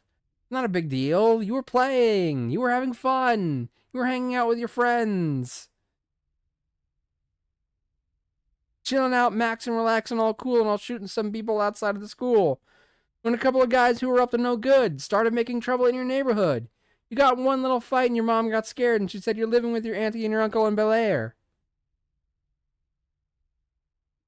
That's probably the story of your life. I'm even more sorry, but I must lurk and go obtain the sustenance. Don't worry. Obtain that sustenance. Sustain yourself. We're going to finish up this date with Robert. And then I guess, just for the fuck of it, we'll go on one more date with Joseph, just so everyone's at 2. And we'll see what happens the next time we do Dream Daddy. It might be our finale. Need to sleep and fight off this cold? I can feel in my throat. Have a good stream. Thank you for stopping by, Monty. Have nice dreams. Get better, please. Anyway, I'm sorry I haven't been in touch. I've just been in a way lately. I had to get out of the house. Hmm? Had to be around somebody. You doing okay, man? Robert thinks for a second and lights another cigarette. Hey. Been doing a lot of thinking. That was a little gruff even for me. Ahem. He takes a long drag. Was it a feel-good drag?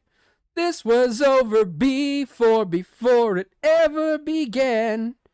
No? Nobody? Amberlynn? No? Okay. Sorry. Here I thought Matt was the only one who could make obscure musical references. As I get older, I feel more and more that I'm just drowning in the sea of regret. Hold on, my throat is like a little... It's catching really hard on his voice I'm trying to do for him. Sounds less deep and more like I've smoked 1,000 cigarettes in my lifetime, which I guess works for Robert because he smokes so much, but not what I'm going for. Hold on, I'm taking another swig.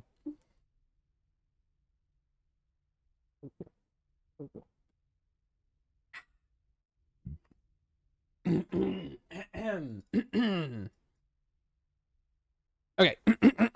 Okay, here we go. Let's try this now. I was so busy chasing after these things that I thought would make me happy that I didn't think about anyone else. All I cared about was myself. I didn't even think... Robert stops. I wait for him to finish his thought, but he just stares at the road. Maybe I'm just built like this. Or maybe I do it to myself. Maybe it's my own choice that I'm as unhappy as I am. I try to think of something to say. I remember all the times in my life when I felt sad. And there's a great many of them. But there was always a light at the end of the tunnel, something I held on to that kept me going. But there's something so resigned about the way Robert's talking.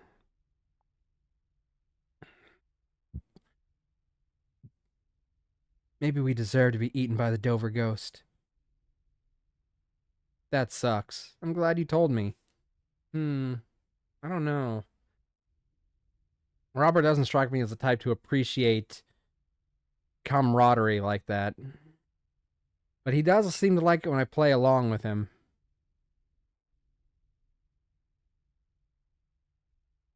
I don't know, maybe he'll find this funny? Maybe that's why it's here. The Dover ghost feeds off your sadness. My sadness. It hunts us in the night. Honestly, it makes sense. I was trying to kid around. To just be devoured for my sins? Yeah, that sounds pretty great, actually. It was a joke. I'm turning the car around. We're going back. Robert slams on the brake and puts the car in reverse. Robert, wait. He stops the car again. You know what? I thought about it. It's not my time yet. I haven't finished watching the Criterion Collection. They just keep adding stuff to it. Ah, there we go. But thanks, Jack. See, I knew he'd like that one. We played along with him, and it made him cheer up, I think? We drive the rest away in silence, listening to the radio and watch the bright lights of the city grow bigger.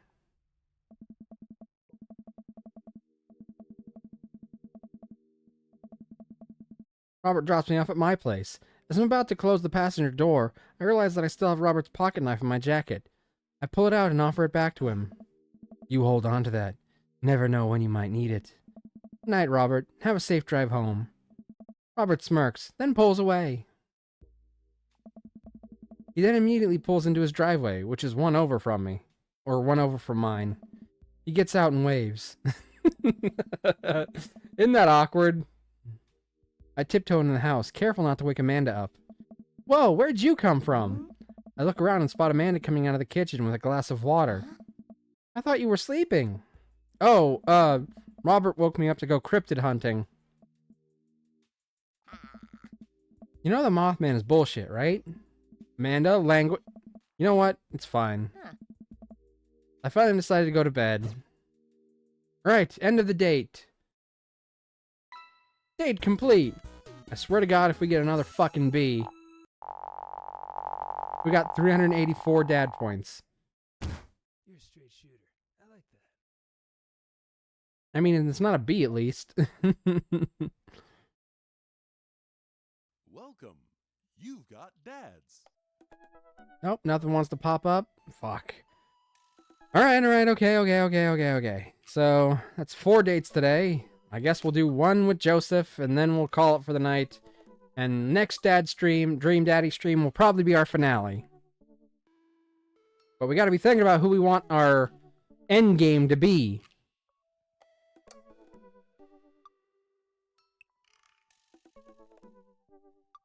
Never give up. Never remember. I don't think that's how the quote goes. It's been a long day of clipping coupons. Looks like there's a sale on boxed brownie mix. That reminds me. I wonder what Joseph's up to. I should see if he wants to hang out. Looks like it's nighttime still. Or if he wants to go to the store with me and use these coupons. Looks like he's online. Hey, Joseph, want to hang? I'd like to hang Joseph, if you know what I'm talking about. Ha ha ha ha, that wasn't a sexual reference. It takes a moment for Joseph to respond. Jack, hopefully you finally recovered from your brownie-induced coma. And I know I promised you a fun hang, but tonight I'm actually chaperoning a youth group mixer. Please don't invite us to that. Amanda's invited, of course. If you're not doing anything, you should come. Aww. Hang out with children. I don't even want to hang out with my own child in this game. Oh, that sounds nice. And be a chaperone with me, because I need the help. That's nice. I think for a moment. I'm a little bummed out, of course. I suppose I just wanted something me and Joseph time. Maybe get to know him a little better. No, I'm fine. Ah, what the heck. My friend needs help. I type back. Buddy, if you need me, you got me. Just tell me where I need to be tonight. Joseph lets me know the details. It starts pretty soon. I should get ready. I knock at Amanda's door and peek in. Hey, Amanda, I'm about to head out. Where are you off to? Are you going to go extreme couponing?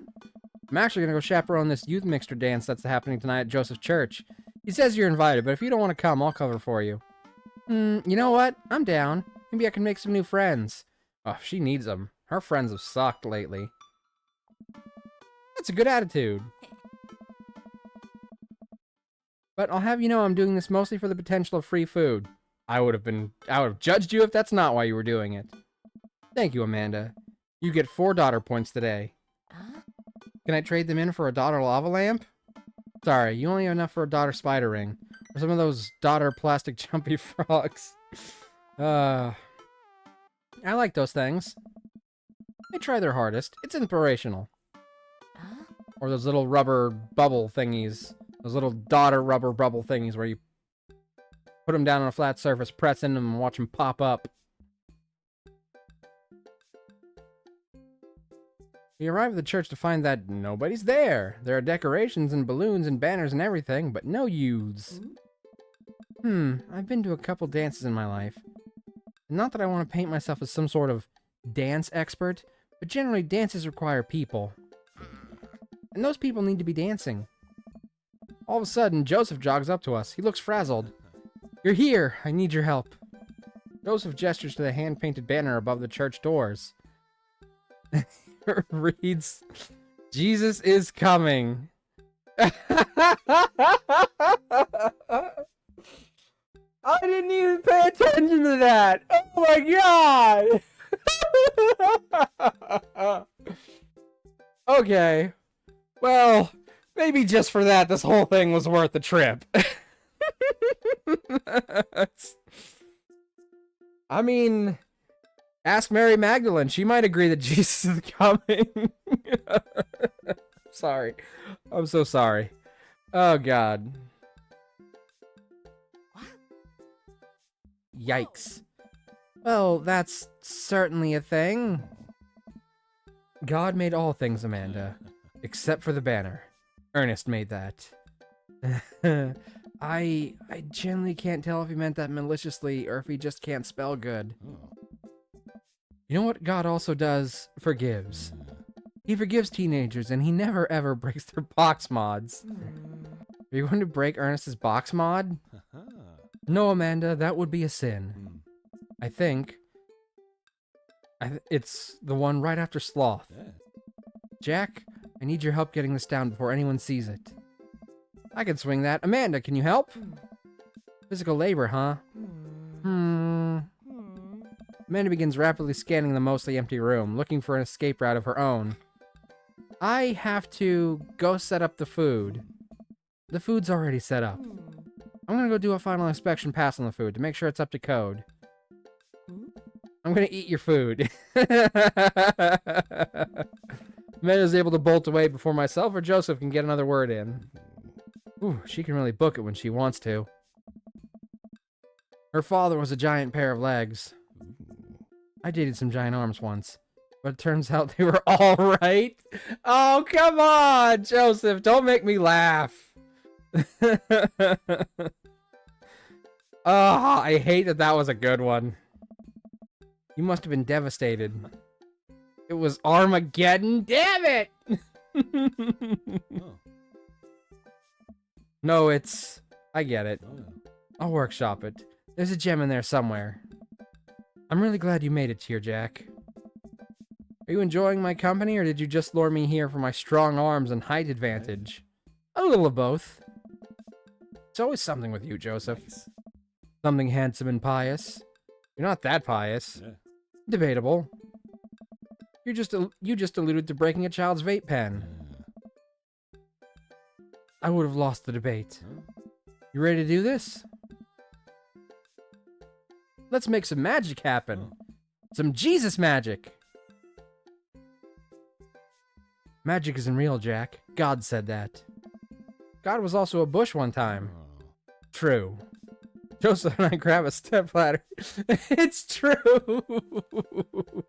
The Bible does say that magic is not real, but also has a scene where God is talking through a burning bush. What the fuck is that if not some sort of God magic?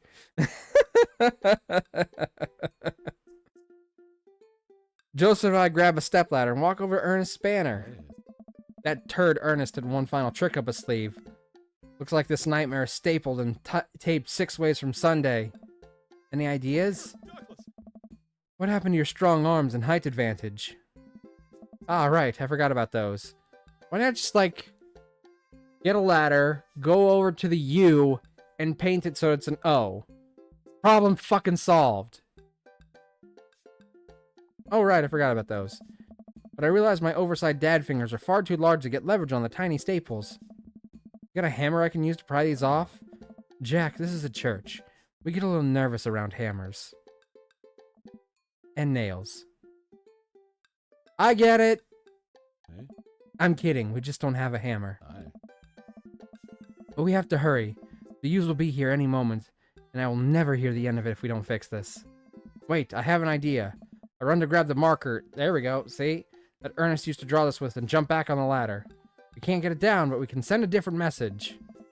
I only got one shot here. Let's do this right. Jesus isn't coming. Jesus is cumin. How about Jesus is calming? That's probably the best message to send here. I'm able to turn the U into an A and an L somehow. It's a little tight, but it works. Well, that's true, I guess. Basking in his calming presence, Joseph. Relax. Crisis averted. You could have just turned the U into an O! That was the easiest solution! How the fuck did you... It's fine. It's fine. It's fine.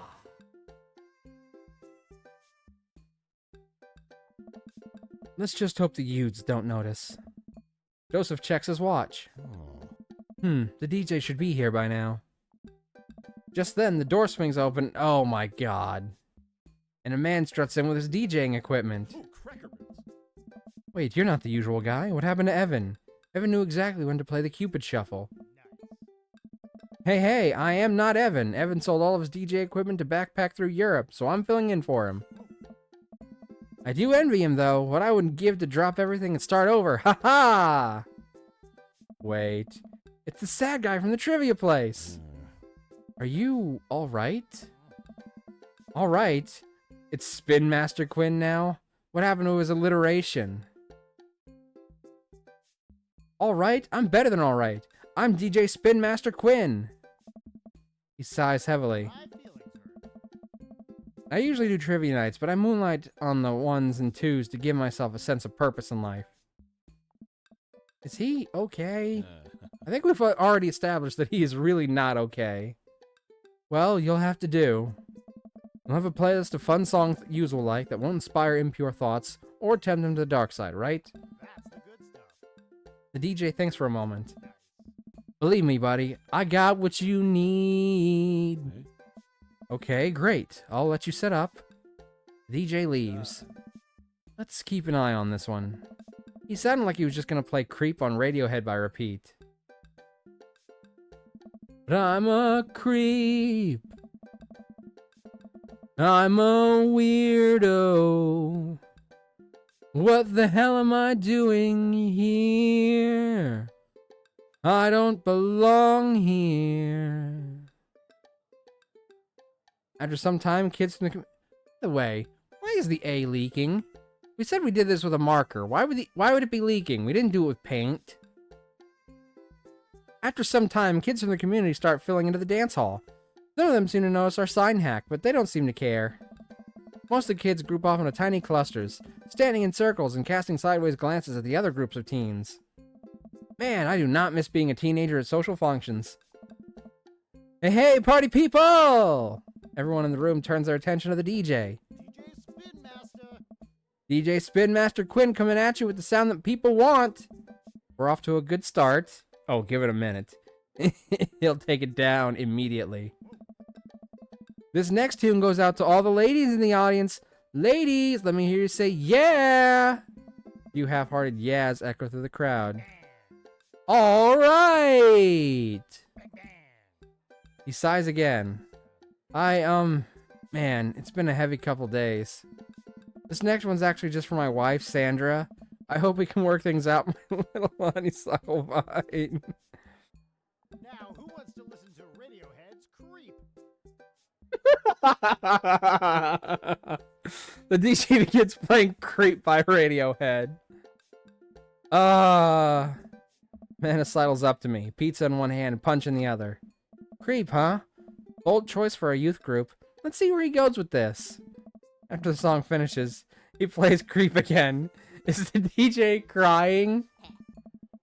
If you watch the kids really closely, you can catch them cringe every time Tom York swears. There they go. Maybe we should do something about this. Joseph runs up to us. He's killing the vibe. They're listening to swears. Sad swears. We have to do something. You guys should try to give him a pep talk. Maybe work him up to Everybody Hurts by R.E.M. Or at the very least No Rain by Blind Melon. You want to help us cheer him up? Actually, I just saw my friend, Frederico. Frederico? He's from Latin. I didn't know you were taking a Latin class. I'm not. So he's from the country Latin? Yes, it exists. Don't Google it. You can go, Amanda. It's fun. And she's gone.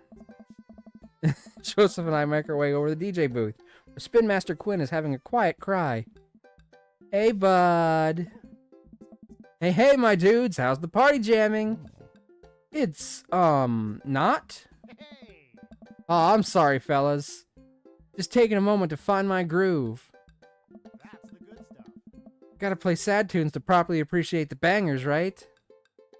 That's not how DJing works. Shop and play the hits. Hey, the booty bumpers is what Jesus would have wanted. Now stop me if I'm lying here, since I've never been a DJ, and I don't have any current plans to become one.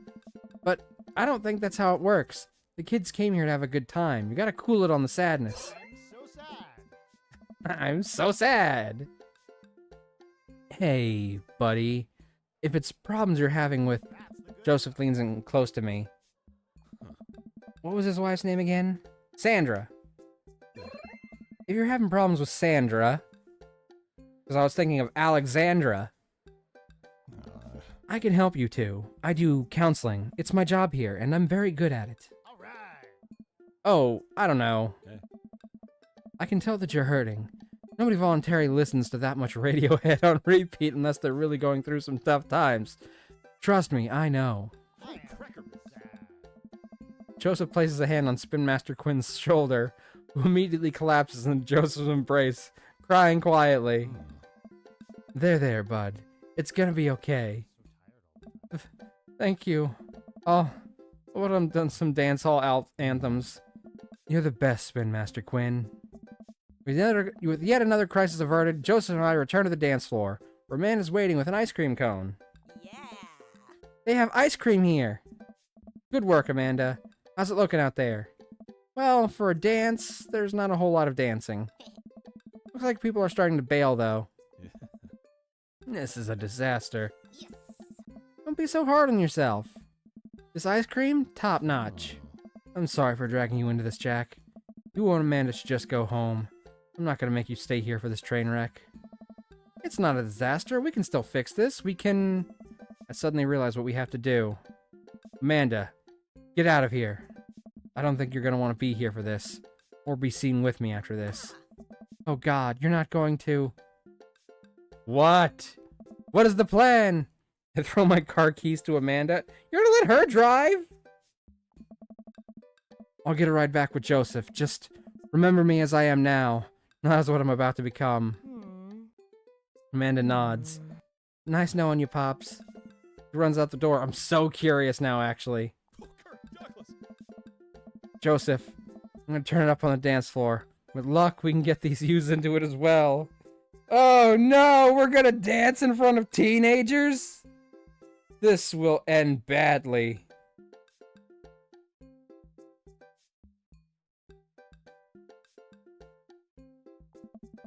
Are you in or out? Joseph stares at me. He knows what has to be done as much as I do. See you on the other side? See you on the other side. See you on the other side. I don't know how to make this rhyme. Of course, it didn't actually rhyme any better than I just did in the actual song, so cool.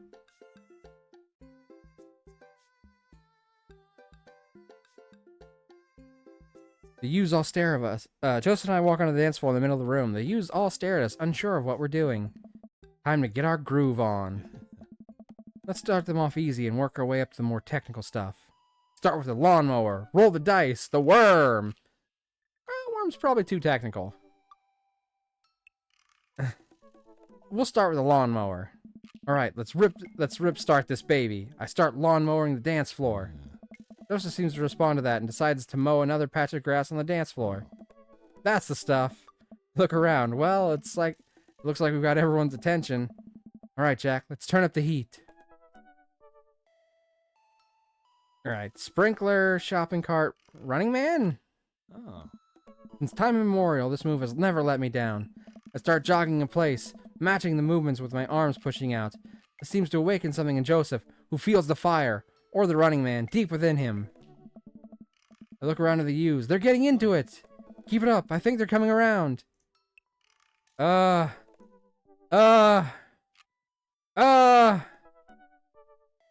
about we save it right here, and if we fuck up, we'll reset it. That's how dates work. Okay, the Cabbage Patch. I feel like if we pick that one, it'll all stop. Let's try Hammer Slide, I guess? I try to do the Hammer Slide. Honestly, it's not a bad bit, but the kids don't get too into it. Good effort, buddy, but I think the pan flashed a little too long ago. Ah, shit. Okay, hold up. How about the windmill? I've seen breakdancers do this, so it shouldn't be too hard. I drop to the floor and try to spin my legs around. I'm sure this does not look appealing. That doesn't look appealing. I look around to the youths. They are not appealed. They're not looking too lively yet, but we can still turn it around. God, I don't want to attempt twerking. Moonwalk? I start sliding my feet backwards. I can't tell if this looks good or not, but I think these kids have seen enough people do moonwalks that they understand the general concept. Joseph makes a moonwalk attempt as well. Surprisingly, dude pulls it off flawlessly. Look around to the youths. They're cheering! Alright, time for the big finish.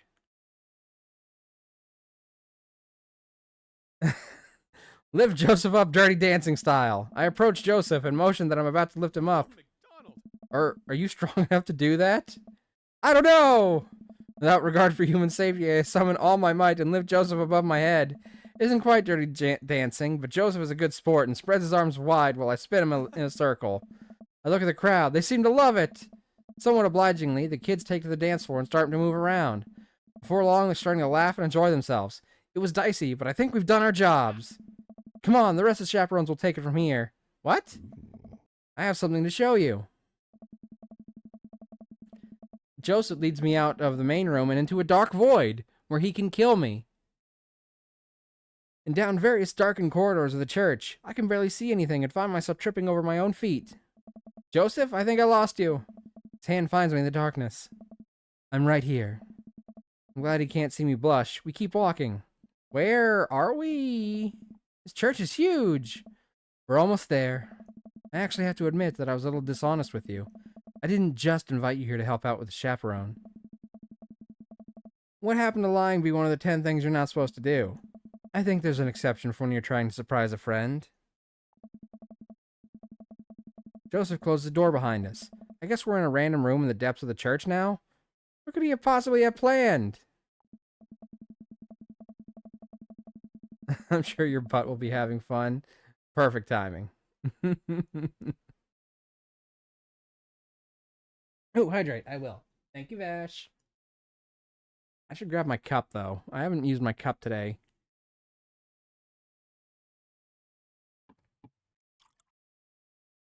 There we go. Cheers.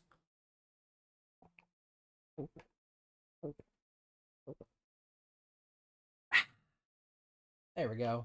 Oh, and a stretch. Okay. I'm gonna stretch this way. I'm gonna stretch this way. And I'm gonna stand up. And stretch out my legs. Oh, I'm sorry. I'm sorry. This happens every time I try stretching.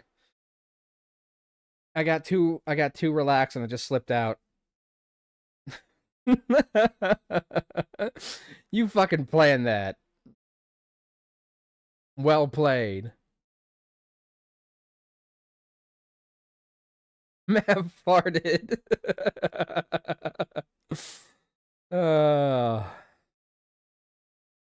So last time we talked about escaping to an island where we could live out an easy tropical lifestyle, where our only worry is trying to find that lost shaker of salt.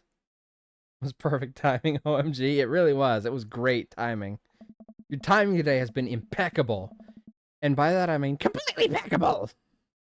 Harry the Platypus, Dr. Doofenshmirtz, Phineas and Ferb. I didn't know your stretch would be so long, but was hopeful.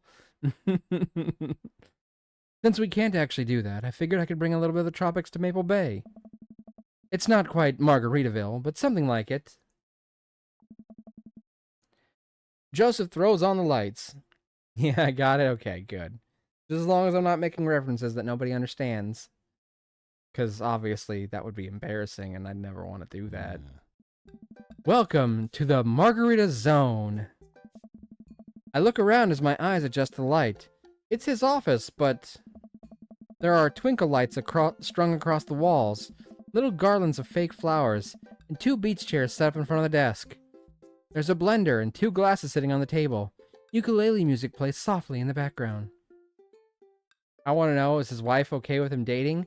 Well, considering that his wife is a pretty hardcore lush who seems to despise the ground he walks on, I'm gonna say probably not. Because if she knows and is okay with it, it's not cheating.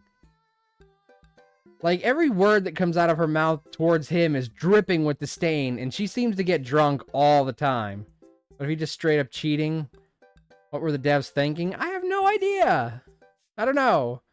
I mean, these are the same people who made the Homebody game. So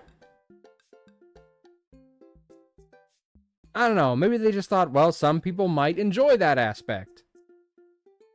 Or maybe they specifically made it to be like, okay, you can try, but you know it's not going to end well, and it's on you for trying. I don't know. Ask them. I didn't make the game.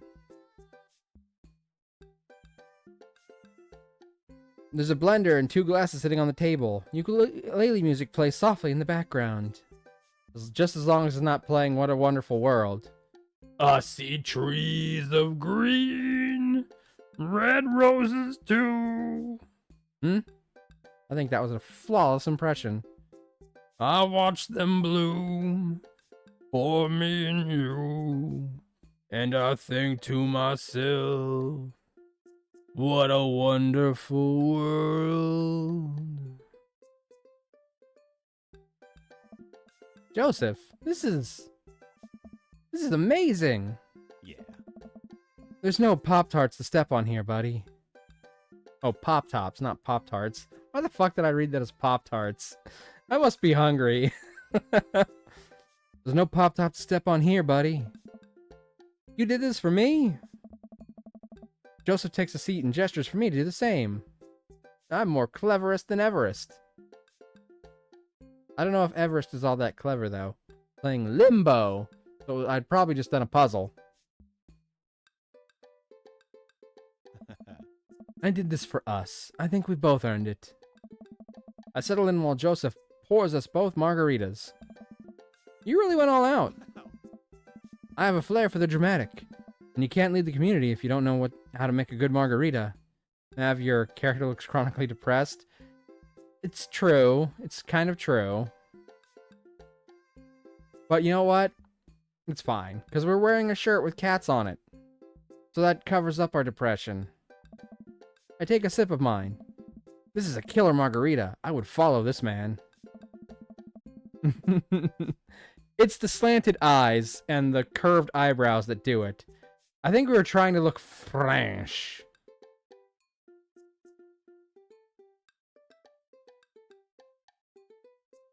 Is it because you're with a cheater? That might also have something to do with it. I mean, obviously I didn't want to go on a second date with Joseph, but I didn't want to end stream so shortly after a raid. And this was the only other thing I could do. You think the dance is going to go okay without our six dance moves? Sick dance moves. No, not here. You're missing the point of Margarita Zone. Margarita Zone is a place of rest and relaxation. It is a place where you can kick up your feet and forget about your worries for a while. Forget about your worries and your strife. Yeah, man, I mean those bare necessities, old Mother Nature's recipes that bring the bare necessities to life. Wherever I wander, wherever I roam, you know I couldn't be fonder of my big home. The bees are buzzing in the trees to make some honey just for me. When you take a glance at the fancy ants and something along, just taking a chance and maybe try a few. That's why his wife drinks. This man worships an altar of booze. It's true. And the black lipstick on top of those adds an emo to look. It really does. We were going for kind of a whole thing. Which is why instead of a lumberjack, we're Jack Lombardi. Because it's fancy sounding. So we went for like emo lumberjack. I've been singing this song often lately. Sang last stream. Bare Necessities? I guess I must have. But last stream was like almost a week ago by now. So. Look, sometimes I'll just get particular songs stuck in my head. And I'll just get reminded of them whenever something comes up. In my early days, I fucking sang Hamilton songs a lot. Because I had just watched Hamilton for the first time. So sometimes you just get something stuck in your head, and it just continues for a bit until something else gets stuck in your head. Considering how many songs I start singing on any given stream, some of them are bound to repeat. Anyway.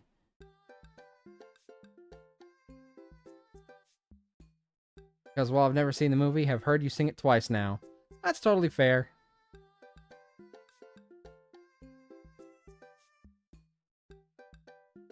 Let's get tattoos of Mexican cuties. Watch out for blown out flip-flops.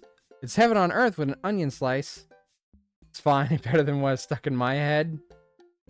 What's in your head? I've already sang that once tonight.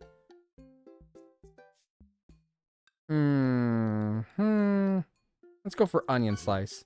Ew, he didn't like that. I don't actually care, but if we're gonna do this, we're gonna do it right. Sis taught me a song years ago, made entirely of dirty limericks, and I only remember the refrain. Oh. There we go. He liked Mexican cuties. Totally. I've got my stick and poke kid in my desk. He does have tattoos, so I should have thought of that one earlier. I was kidding. I am also kidding. But I do actually have a stick and poke kit in my desk. Confiscated it from Ernest. Joseph gestures to the makeshift island bar he's made. Right. You know, it's funny. This reminds me so much of when I was younger. The vicar is thicker and quicker and slicker and longer and stronger than you. Should sing it to Joseph. Looks thicker, more like vigor. Something, something, no sir, look closer, it's grosser. It has to be grosser, it's green. That's from Sweeney Todd, but obviously I messed up the lyrics because I haven't heard that song in fucking forever.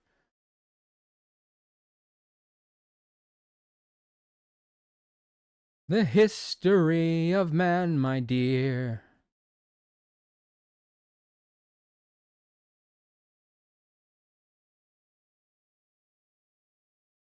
I don't know. I don't remember the fucking... I don't remember...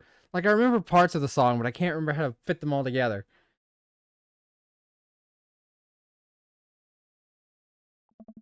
I've been meaning to ask, what did you do before you started preaching? It's uninteresting, but yes, we should sing that to Vicar. Or we should sing about the Vicar to Joseph. We should sing because the Vicar is thicker and quicker and slicker and longer and stronger than you. I'm mad they made Joseph hot, but a cheater. It is depressing. But maybe he'll, like, finally leave his wife and they can both have a chance to finally be happy separate. It's possible. Not likely, but possible. It's uninteresting. I left home and got into a lot of trouble. What kind of trouble? Trouble meant I got to go wherever I wanted, whenever I wanted. I hitchhiked around the country, went on adventures, met all kinds of people. Did some stuff I'm not too proud of. His job not great either? Yeah.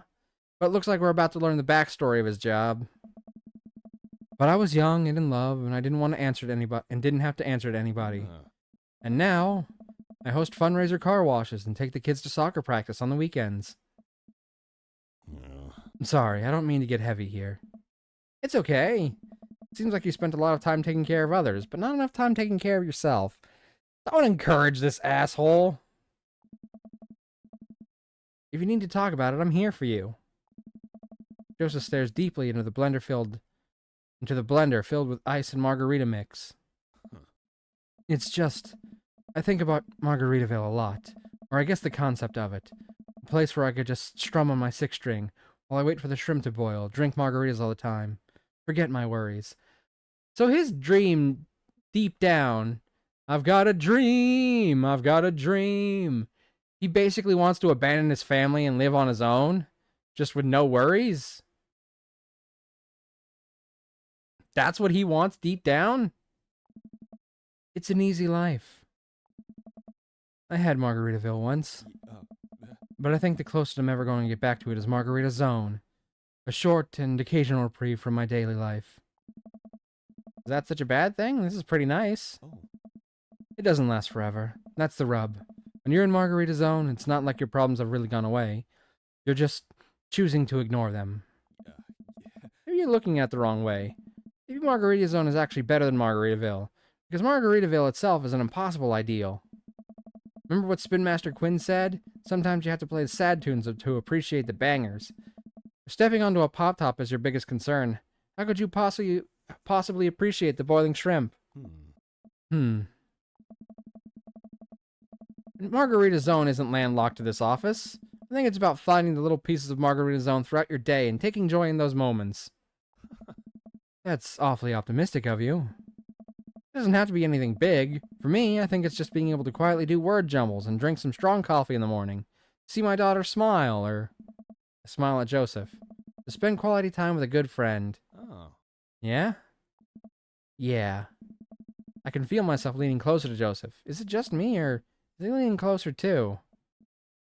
Don't stand so close to me. I've also sung that one twice, so sue me. Joseph tenses up. He downs the rest of his margarita and hops up out of his chair.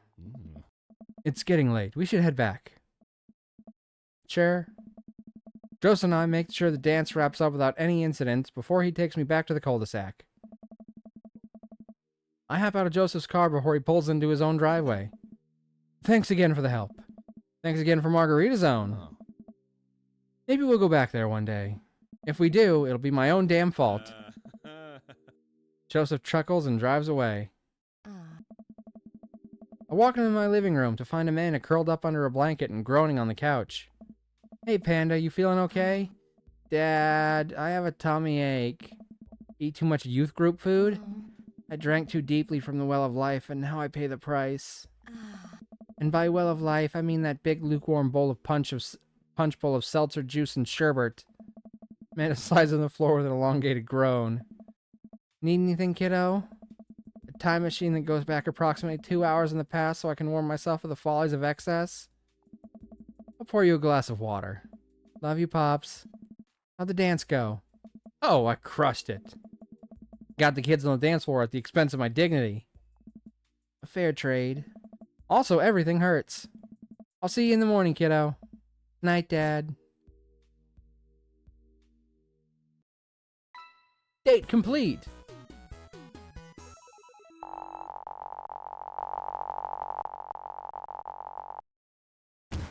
Oh, what time is it?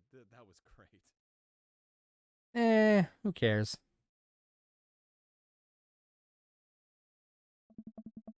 Uh-oh. Cutscene. Alright, well, I'm gonna save it, and we'll start this cutscene on the next episode. Because it's almost 4 hours, and next stream will probably be our last for Dream Daddy. So, I want to make sure we got as much time to space that out as possible. Let's go to the title. And we will start looking for someone to raid today. It was a little short today, but not by too much. Since we went on that last date with Joseph after all. Well, Robert and Joseph, but particularly with Joseph. Dream Daddy. Dad Rector's cut.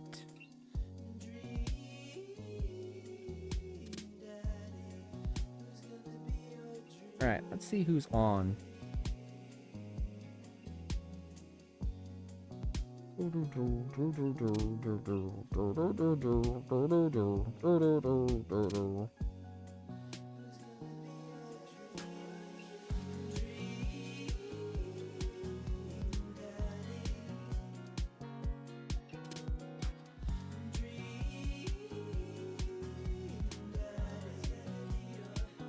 Alright, okay. I think I have an idea of who we're gonna raid tonight. I'm abandoning us. Oh, I'm sorry. I gotta go. I have to, like, do the things. Alright, quit. That way I can get out this window without having to press buttons on a keyboard that might apparently pop its battery out at any point. And we go to the goodbye screen.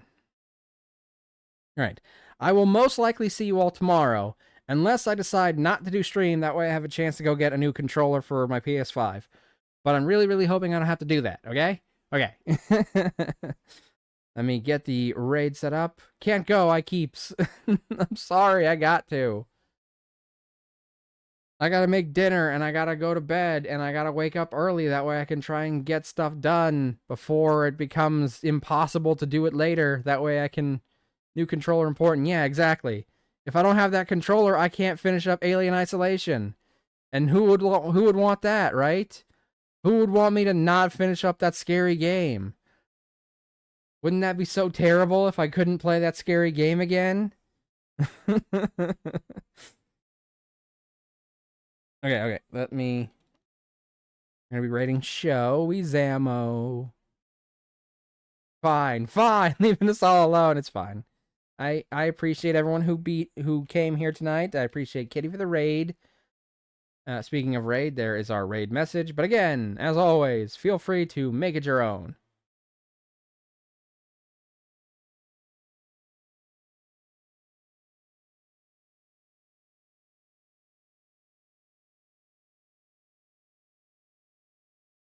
Blasted thing. Always trying to copy more than it's supposed to. There we go. Oh my god, why is it so hard to fucking highlight messages to copy lately? Is that just me, or has anyone else experienced that? I try and highlight something to copy, and it's like, oh, did you just want to hover over this and have something pop up that'll make it impossible for you to highlight what you're trying to go for? Cool. And then Monday, fresh scares. Yeah. Okay, so hopefully tomorrow we'll do some more Dark Souls 2. I don't know if we're going to be starting up the next DLC, but we should be somewhere in the range of doing that, unless we're going to try and finish up the co-op zone for the fucking Broom Tower, which is going to fucking blow. But it's okay. We're getting close to the end of Dark Souls 2 as well. So our next Dream Daddy stream will probably be the end. Our next Alien Isolation stream will be the end. And we'll probably getting close to the end of Dark Souls 2. So we're going to have to start figuring out a whole bunch of new mess of games to play. Obviously, after Dark Souls 2, we do Dark Souls 3. And, you know, I can switch out Minecraft with Dream Daddy for a bit until I find something else. But I've been liking alternating between Minecraft and something else, because it lets me get sessions of Minecraft in without feeling like I'm doing too many streams at once. And it also lets me play other stuff. So I've been enjoying the alternating. So we'll see about all that. All right, let me set up this raid. We're going to raid and show. I'll see you all tomorrow. Hopefully, fingers crossed. I'll get a new controller too. All right, let's start the raid and I'll sing the goodbye song. Here we go. Hey, it's been really fun. We hope you liked it too. Seems like we've just begun when suddenly we're through. Goodbye, goodbye, good friends, goodbye. For now, it's time to go. But hey, I say, well, that's okay, 'cause we'll see you really soon, I know. Nice tries trying to distract me. Really soon, I know. Goodbye, goodbye, good friends, goodbye. And tomorrow, just like today, the moon, the bear, and the big blue house will be waiting for you to come and play. To come and play. To come and play. Bye now.